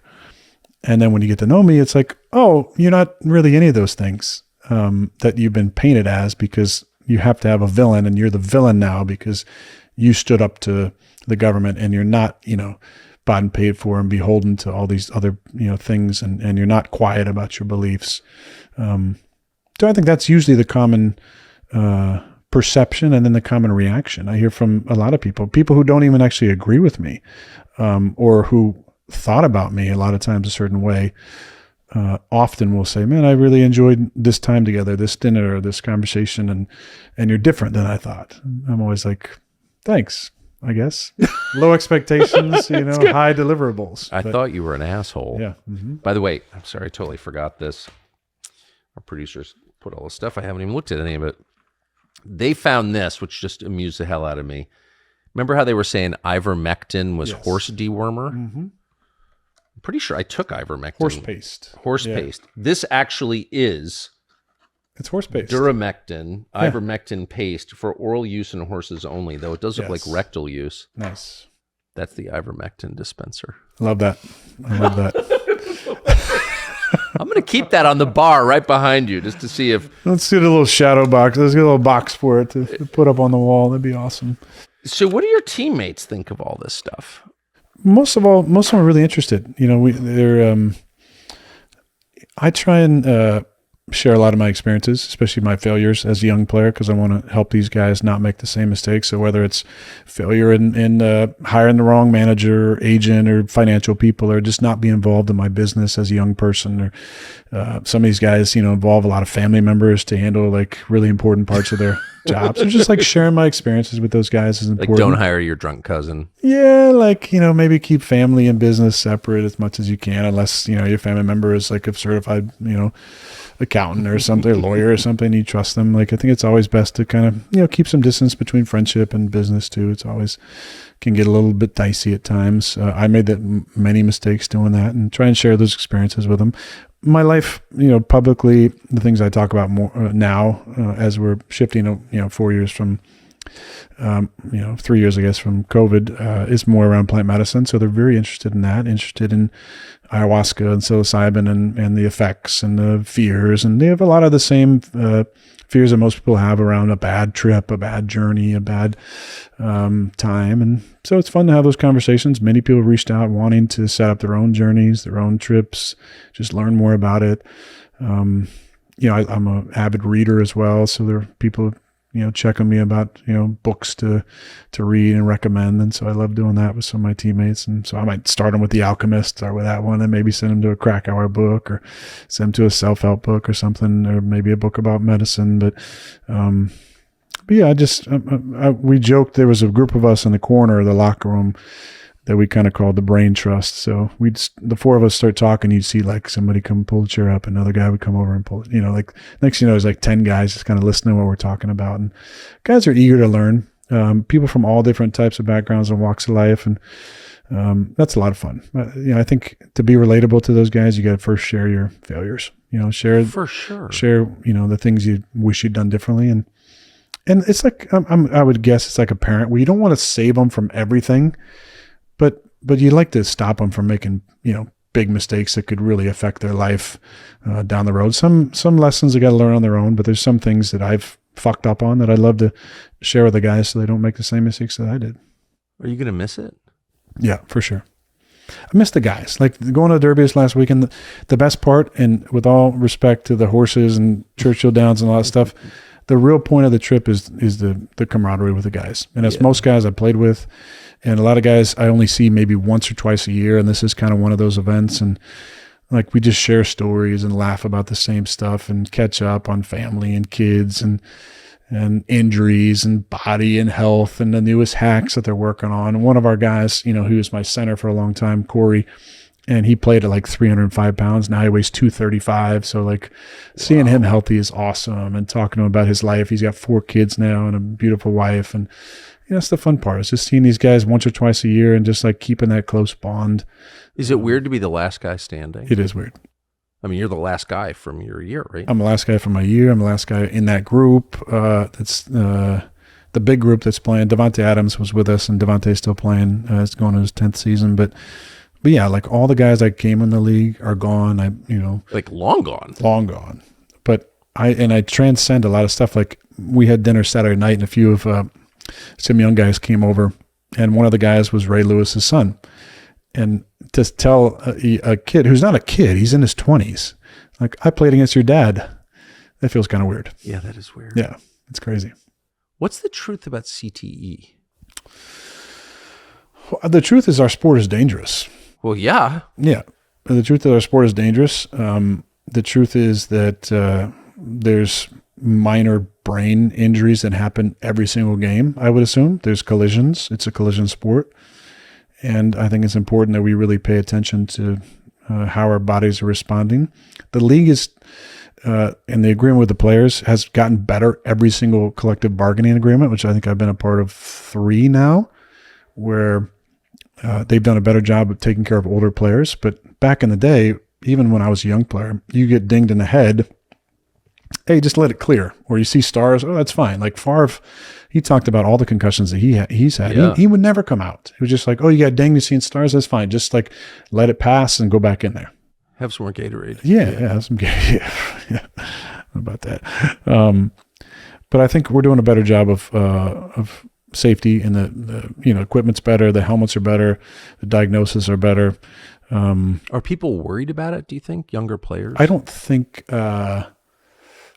so. Not many of them. I think more people are worried about their own health and some of the meds that are given out. Like there was a med problem in the league for a while. Guys used to get, it was easy to get Vicodins, Percocets, that kind of stuff. Then there was an issue at one of the teams, and they kind of changed the policy, which is better now. But that was an issue. I think some of the addiction to some of that stuff that some of my teammates had. Do you remember that time? Yeah. I remember a teammate of mine who was so addicted to Percocet that he had to be put under anesthesia to have his surgically repaired knee moved. That was wild. And that was not abnormal. There were a lot of people that were. Why? Because it had dulled his. Yes, his pain tolerance. Yeah, it's just like he had to give so many meds to like be able to be moved. It was wild. Did he recover? Not really. I mean, he since has now, and he's doing really good. And he's been sober for a while, but that's an issue. There's a really bad stat that they used to. It was a scare tactic, but it's true. Back in the day, it said that within 3 years, 75% of NFL players, 3 years post retirement, will be broke, divorced, or unemployed. And a lot of times it's multiple of those 3. And I see it a lot because you're living this life, you're making a ton of money. That money train dries up. You maybe don't have a ton of life skills or haven't spent time in the league, like planning for your post-career stuff, or don't have the money to just like coast, like I could and some of the people who played a long time could. And then, there's marital issues that, that happen and it's a very sad statistic. The league, tries to do some things to kind of promote second career stuff and financial literacy, but a lot of it's on the guys to learn on their own. And if you don't have the right people advising you, it's, I've seen a lot of my former friends, go through some crises in their 20s, because the average career is 3 years. Now you're 26, 27, have no job. You may or may not have graduated from college, but who knows how many people actually use the degree now anyway from college. I mean, college is ridiculous. But you've no skills other than the game. Yeah. And now they're trying to figure out what to do. So it's pretty. And they got married to the wrong person along the way. Possibly. Yeah. Or just like, 50% of marriages at this point or more end in divorce anyway. So when who knows? I mean, I'm not blaming, not wife shaming here. There's no, I get it. I get it. But I mean, it's, again, back to the fame question. If a woman is coming at you because you're famous, that's not a good basis for a marriage. No, it's not. And, there's some guys who, haven't, have made some rough decisions too with having kids and multiple women. And, some of those were bad decisions by the men. Some of those are women, who, saw a millionaire football player and wanted to, be taken care of for a while. Both of those are true. So sometimes that is something you take with you in the game, where now you have a couple, kids out there that you're taking care of for many years, and you don't have the same type of money coming in. So now there's financial issues with some of the, child support that you should and do pay. Guys, there's a lot of mistakes that are made, and some you can rectify and get through, and some, make life a little more difficult. If you're not able to play like me 20 years and don't have any financial issues or any kid issues or any stuff like that. You said that you started to realize that a lot of what we take for granted is actually untrue. And some of this, by this, I mean our civilization is built on lies. Yep. You started to figure that out in high school. What do you think? But you also said you're in favor of just disclosing, like the government should tell everything it knows. If it did that, if we actually learned the truth about everything, various wars that we've had, assassinations that we've had, our economy, like what would happen? The government thinks things would fall apart. People would just be so overwhelmed and so disgusted that they wouldn't believe in the government. They would, I don't know, become nihilists or something. Like, what do you think would happen if we actually knew the truth about everything? Well, I don't think that's the worst thing. I mean, if you're making decisions based on what's the worst that could happen in this case, I think there'd be a ton of people actually connecting and finding common ground, because there'd be a common enemy. The enemy of my enemy is my friend. That's right. Right. And I think it'd be fascinating to watch the structures we put so much trust in just crumble. And I think a lot of that needs to happen, whether that's in one disclosure, one fell swoop, or over the years. It is kind of wild, though, that we still can't release the JFK files. And that happened in 1963. We're 61 years this November. Yeah. Pfizer tried to release their files in 75 years. Initially, that's what they asked. They're testing stuff. 75 years they wanted. Disclosure on the UFO stuff was supposed to happen many times, right? Trump, most recently last year. Trump supposedly saw it and then decided not to release it, right? Or was that the JFK stuff he was talking about? Both, yeah. And Biden, everything's gotten pushed back. I don't know. I think in order for us to advance as a society, there has to be, in this age of Aquarius, there has to be disclosure. I mean, for you had to be privy, living in Washington, working, for Fox, being the top guy there, stuff that not everybody knows. And you probably know more than the common person. But how much did you encounter, you don't have to get specific, is stuff that you don't think the American public could handle, that or that you believe?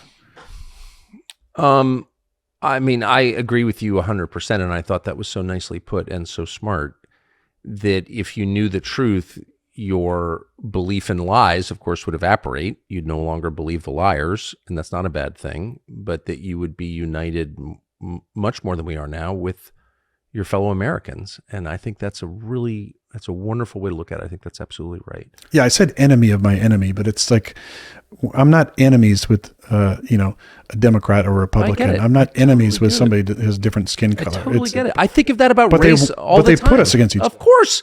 They want to divide if us. you watch the media, I've thought of this a couple of years ago. They're always calling me racist, white supremacist. It never bothered me that much because I'm not. You're a Putin apologist. A Putin apologist. I didn't care at all about that. But I didn't really want to be called a racist because that's awful. It's awful to be a racist. So, but then it stopped bothering me. But I was left with the feeling, man, there's a lot of racial tension in this country. And there's clearly some.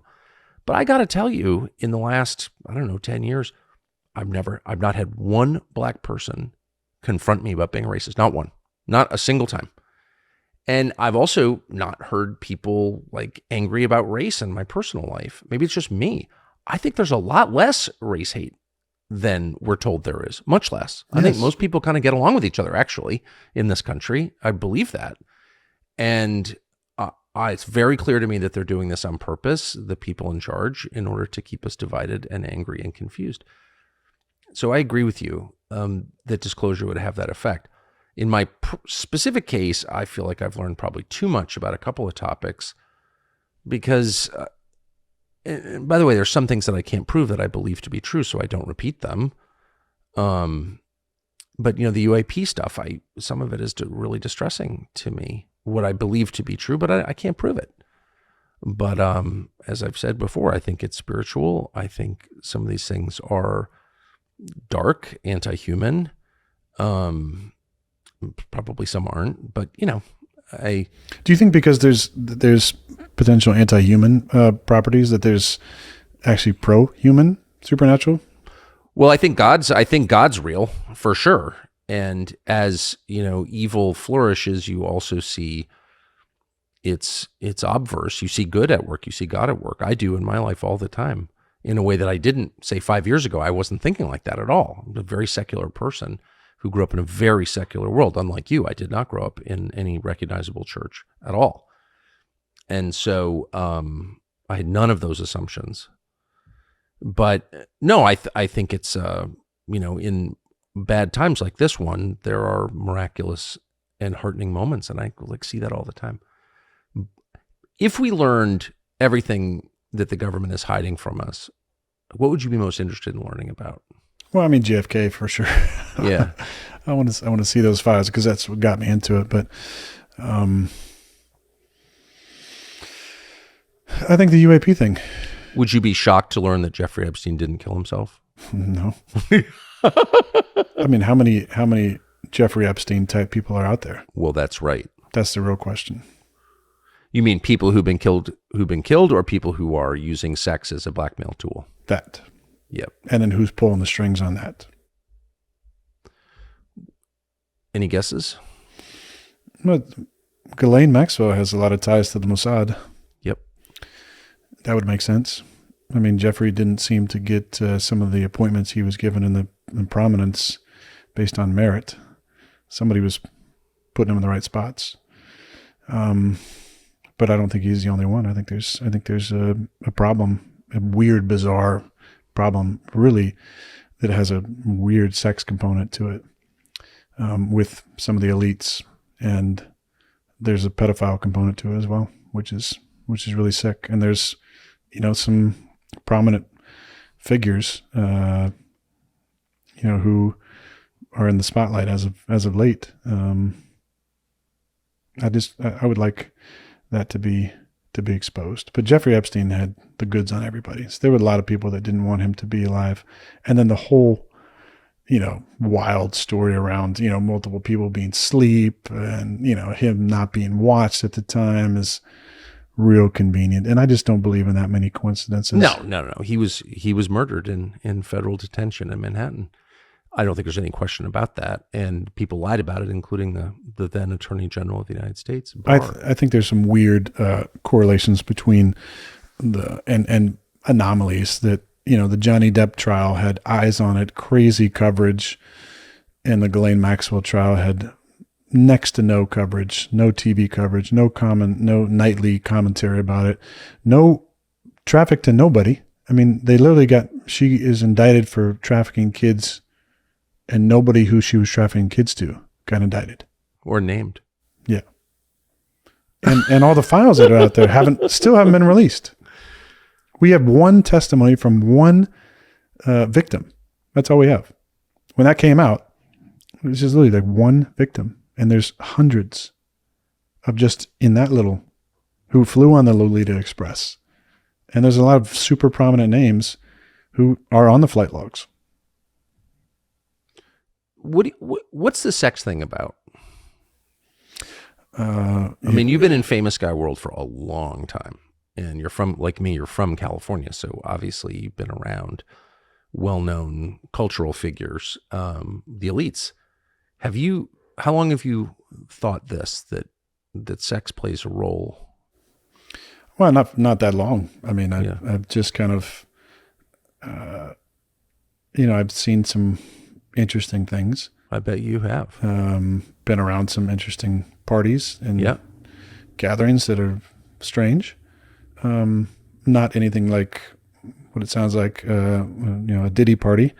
But just even at, an Oscar party, just seeing how some of these people act was always a little bit strange. I just never resonated with it. It was almost like interesting people watching, but there always seemed like there was parties within the party, people kind of doing their own thing. that always kind of weirded me out a little bit.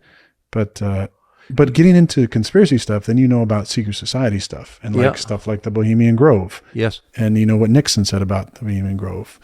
And what did he say?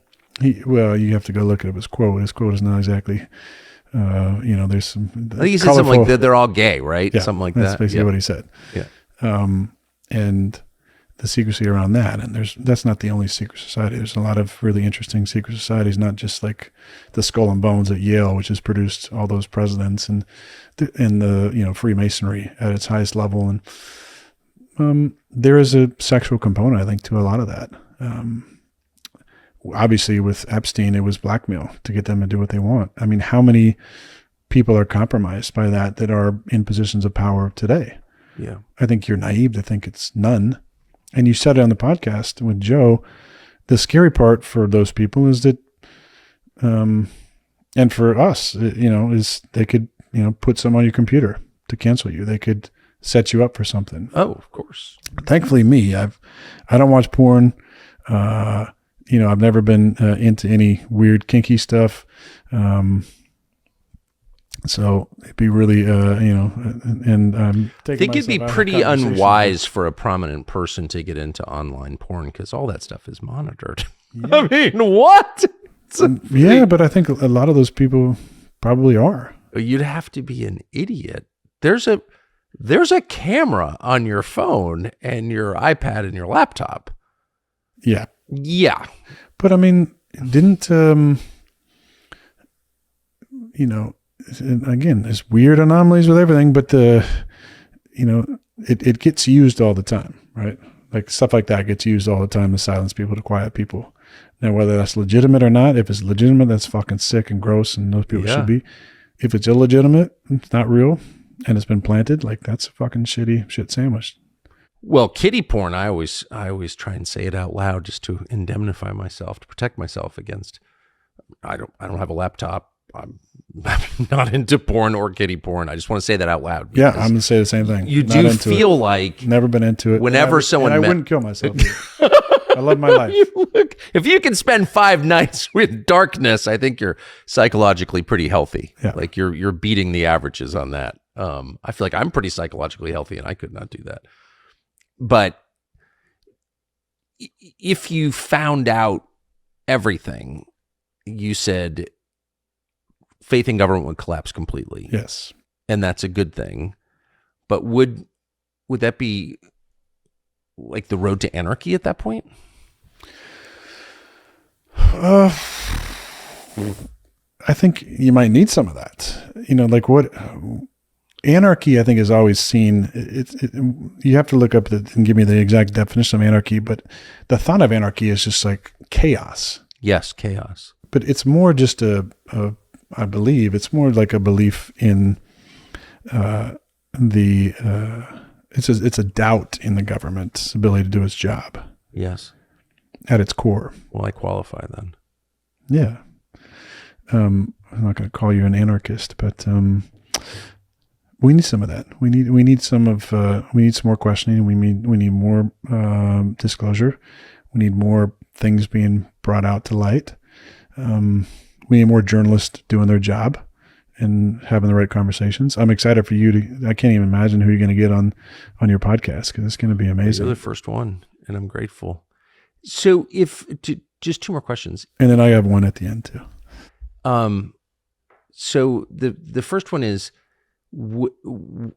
I asked you what you're going to do when you retire, which is probably imminent, just at some point, just because of your age and your amazing longevity so far in the sport. But you said you just want to take a deep breath. Could you see yourself running for office? No, I don't think so. No, I don't. I believe in Bobby and what he's standing for, but I've never been super into politics, and as said publicly, I believe it's a sham. Now, I retract that in the context of Bobby, because I believe in what he stands for, but I've never felt like there's been 2 parties. It's just been the same people, and the bombs still get dropped regardless of whether it's Trump or Obama or Bush or Clinton. Wars still get fought. taxes still get levied. Evil and corruption still exists. That's right. Secret handshake society still exists. The lobbyist power still exists. All the big whatever, and military industrial complex still exists, no matter who's in charge. So how much can you actually impact? I don't know. I mean, I like to think that if Bobby got in, if they didn't take him out, that he could enact some real change. I think the alphabet groups need a full makeover. And if we're going to, support espionage, then let's make sure we're not doing it our own people who are good,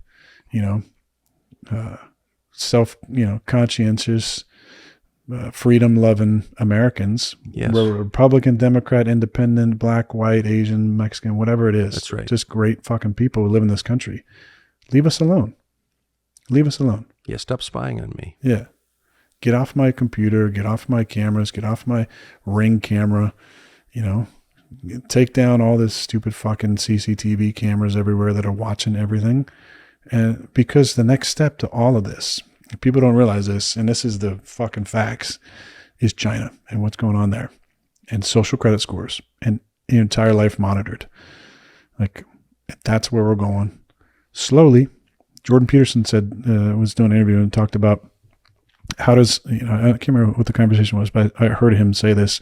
How does corruption take form when it's so obvious? It's slow movements. It's like barely inching towards, total corruption and obedience, where you don't really see it coming. Next thing you know, like, oh, I have no other option but to get a chip in my hand, or Totally. Have a social credit score that allows me to, fly in a plane. If I don't have a good one, then I got to ride on a bus or a train or a cab, or, I can drive. They want all electric cars. I can just, shut that off at some point because your post on Facebook, kind of violated the government standard here. And also, we're going to freeze your bank account, or only let you, eat at this restaurant. Eat at get groceries from this store, not like the nice, organic store. You're going to have to eat this shit over here, or eat insects or whatever the hell. The Oreo store. Yeah. Lucky Charms. We're not far from that if we don't stand for civil liberties. And people always when I talk about, because I'm always been a big proponent of Ed Snowden, and people are like, well, I have nothing to hide. And I'm like, that is the fucking worst answer, because I don't have anything to hide either, but I want my privacy. And you don't understand. You think the government's just going to stop at what they're doing now? They're not going to stop with this. They're inching closer to being 1984, where they have a set in some sort of TV set in your house that watches you. Make sure you get up and do your 10 push-ups, 10 sit-ups. We're going to watch every aspect of your life. We're going to give you a social credit score. We're going to create, it's a fucking great book to read. It was written in 1949. And how accurate it is today. Literally, the Ministry of Truth. We literally had a government organization that was censoring free speech and categorizing things as misinformation. There was a Ministry of Truth czar who was making decisions based on what they thought was acceptable language online, and all these fact-checking bullshit. Like, we're not far from 1949, from that book, 1984, which was written in 1949, if we don't take a stand for our civil liberties. And that's why I think that there needs to be more disclosure. I hope there is. I hope there's more corruption. I hope Bobby gets a chance to debate, because I think he'd do a hell of a job. I hope Nicole gets a chance to debate against Kamala Harris, because I think that'd be a big win for her. Have you met her? No, I haven't. But I enjoy what she says. My last question is, we are moving there, and no one is stopping it at this as of today, May 2024. So where are we in 5 years? I was a little bit worried coming out of COVID, because I saw so many people who were manipulated by fear and laid down and followed the rules. I think it was a lot of people who are captivated by fear, for sure. But the majority was conscientious, good-hearted Americans. That's right. I really do believe that, who just wanted to do what they thought was right. Exactly. Trusting that the government wouldn't lie to them, wouldn't fuck with them.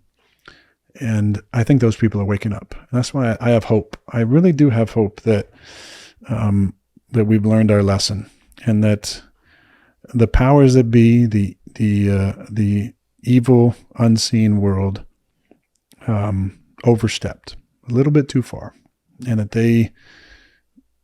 they got power hungry, and they got a little over their skis, and the people woke up and are not going to allow this to happen again. And there's some weird things going on in the world right now. The stuff at the border is very weird. Like listening to Brett Weinstein talk on Rogan about the groups of Chinese military-aged men that are getting in. It's very unnerving. And they're doing it in new ways, and we're not prosecuting anybody in a lot of these big cities. And there's the George Soros of the world who are anti-human and funding a lot of these protests probably on these college campuses as they're arresting people who don't have student IDs, who aren't a part of it. We saw it in Wisconsin when there was riots going on. They were busing people in from Illinois and Iowa and all these different places. So there's anti-human people out there who don't want this to happen. But I think there's so many incredible, good-hearted, conscientious Americans, both Republican, Democrat, independent, undecided, don't give a shit about politics, obsess over C-SPAN every day, or whatever it might be, who are just waking up and going, you know what? This is not the America that, my ancestors fought for, that I want to be a part of, that it was when I was a kid, when I was in high school, when I was in college, whatever it might be. And they're not going to put up with it much longer. And I think that's what I'm saying. I think the evil kind of overstepped a little bit too far, and now that the tides are turning. I hope you're right. I hope we look back and see COVID as a blessing. To cut you off, yeah. This is the other part of it: is where do we get our media from these days? Like the information police, who forever growing up, not me, but like the Walter Cronkites of the world, who are idolized as like the Dan Rathers, even who like it seemed like there was somebody you could trust who was giving you the truth on TV. Yes. Those days are gone. And thankfully, X has some level of freedom of speech still. But our media, we get from, majority of us, from Twitter, not from Fox or CNN. True. Right? You had a huge following, but then you go to X and your numbers go fucking crazy. Yeah. But the majority, how we're going to change the world, I think, is by having conversations like this. And not just me. I'm just some anti-vaxxer, football player. Conspiracy theorist, yeah. But with Joe, I mean, the most influential people in the world, right? Joe Rogan's one of them. Yeah. Joe has 10 plus million listen to every one of his podcasts. Every single podcast that he does goes immediately to number one on Spotify. Oh, yeah. Yourself, the numbers that you got, impressions you got, the views you got when you did interviews with Trump and Putin and everybody in between were astronomical. Nobody's ever seen. And it's going to be, what gives me hope is that you have our voice of reason. You are willing to stand up for what you believe in. And that, guys like Joe and yourself and countless others are willing to like lay their reputation aside, get canceled for standing up for what they believe is right. And that's the way that we change things. So that's why I fucking am a huge fan of yours, and just want to encourage you, if I can, to just like fucking keep doing what you're doing, because this is how the world changes, by having long form conversation with interesting people who can change the narrative and get people to go, you know what? Maybe I can change my opinion, because that's the only way that we grow together, is by talking to people that we don't actually agree on everything, or we have what we think is a tightly held belief, and we go, you know what? I'm going to loosen that grip a little bit and just listen to what somebody else has to say. And then maybe there's something in there that goes, I like that. I might not have to hold so firmly to this anymore. And it's just like in the church, right? And you're a spiritual person. I'm a spiritual person. Talking about aliens, you can't talk about that shit in church, right? No, there's no other. God created Adam and Eve and just on this planet, right? There's nothing else to look at. Well, there's some weird, extraterrestrial references in the Bible that they didn't have maybe the words for, but there could be some other shit going on here. And maybe I shouldn't hold so tightly to that one belief that I'm the only thing on this entire earth, and the earth is 5,000 years old, and there's nothing else going on here. Like, we all need to transcend, our beliefs, to include the stuff that we want. But in order for us to get to the next level, whether that's the next dimension, a new earth, a new way of living, is to transcend and include what we believe. And in doing that, I think it's talking to people that we don't necessarily agree with. It's like what I'm trying to do and will continue to try and do, and that's have empathy and compassion for people that have slandered me, shame me, and cancel me, tried to. And get past that. That's the most Christian possible thing you could do. I mean, Christians are commanded to do that. They don't, but they're commanded to do that. Pray for those who persecute you. Love your enemies. I mean, that's... And like sincerely do it. I'm going to sincerely try and do that. And I think we can all do that on some level. But it starts with just opening your heart a little bit, trying to love people a little bit better, trying to love yourself a little bit better. And then not being scared to stand up for what you believe in. It feels like there's a depth of conversation. This is my last question, but have you noticed in your personal life that the conversations you're having with the people you love, who you're friends with, that they're much deeper than they were 5 years ago? Much, much deeper. Yeah. I think there's a number of reasons for that. It's just where I'm at personally and the changes I've tried to make. But I think in general, people are desperate for that deep connection, and they're just tired of surface level stuff, and they really want to go deep. And we attract our tribe. Your vibe attracts your tribe. And just like you said, I don't really know anybody who's vaxxed or wearing a mask in cars. I don't really either. And there's no judgment. There's no judgment. I'm not judging. It's just interesting. That's just where you're at on your journey. That's awesome. That's great. I wish you didn't have that much fear, but mad love, whatever you're doing. But the people that I'm trying to attract and that I have been, is just people who are desperate for depth and connection and finding common ground. Even the people that I had dinner with people recently that are, fully vaxxed and double boosted. And we had a beautiful conversation about, a dozen different topics. And I left going, fuck, that's awesome. I love being able to connect with people like that who don't have a base level of belief that I do. But we both came to the table, in the actual table of wanting to have a deep conversation and to understand each other better. And I think that's how we move this thing forward. And that's my life is just people who want to go deep, and whether it's on medicine or off medicine or talking about medicine or not talking about medicine, it's all, it's all how can we connect deeper? How can we love better? How can we love ourselves and our world and actually make a difference? And that's why, guys like yourself, guys like Joe are making a difference, because they're platforming people who really care about this life and are doing awesome things. And when you hear somebody who's passionate about something, it just gets you kind of vitalized about life. And you're like, oh, fuck yeah. These people do love America, and they do want to make a difference, and they do, care about right and wrong. And there is a field of value where things are good and things are evil, and stand up for what's good. And that's what you're doing. That's what you did on Fox for all those years. That's what you did when you fucking left Fox. I'm just glad to know you. Glad to be friends now. I am too. Thank you, Aaron Rodgers. And thank you for dinner. That was great. Thank you. Do I think law enforcement and intel agencies massage and shape news coverage? Yes. I think to an overwhelming extent. How many of those are directly agents who are placed in those fields? Well, Bob Woodward was. Well, Hunter, who was a naval intel officer, who was detailed to the Nixon White House before he suddenly reemerges a year later as a crack reporter for the Washington Post.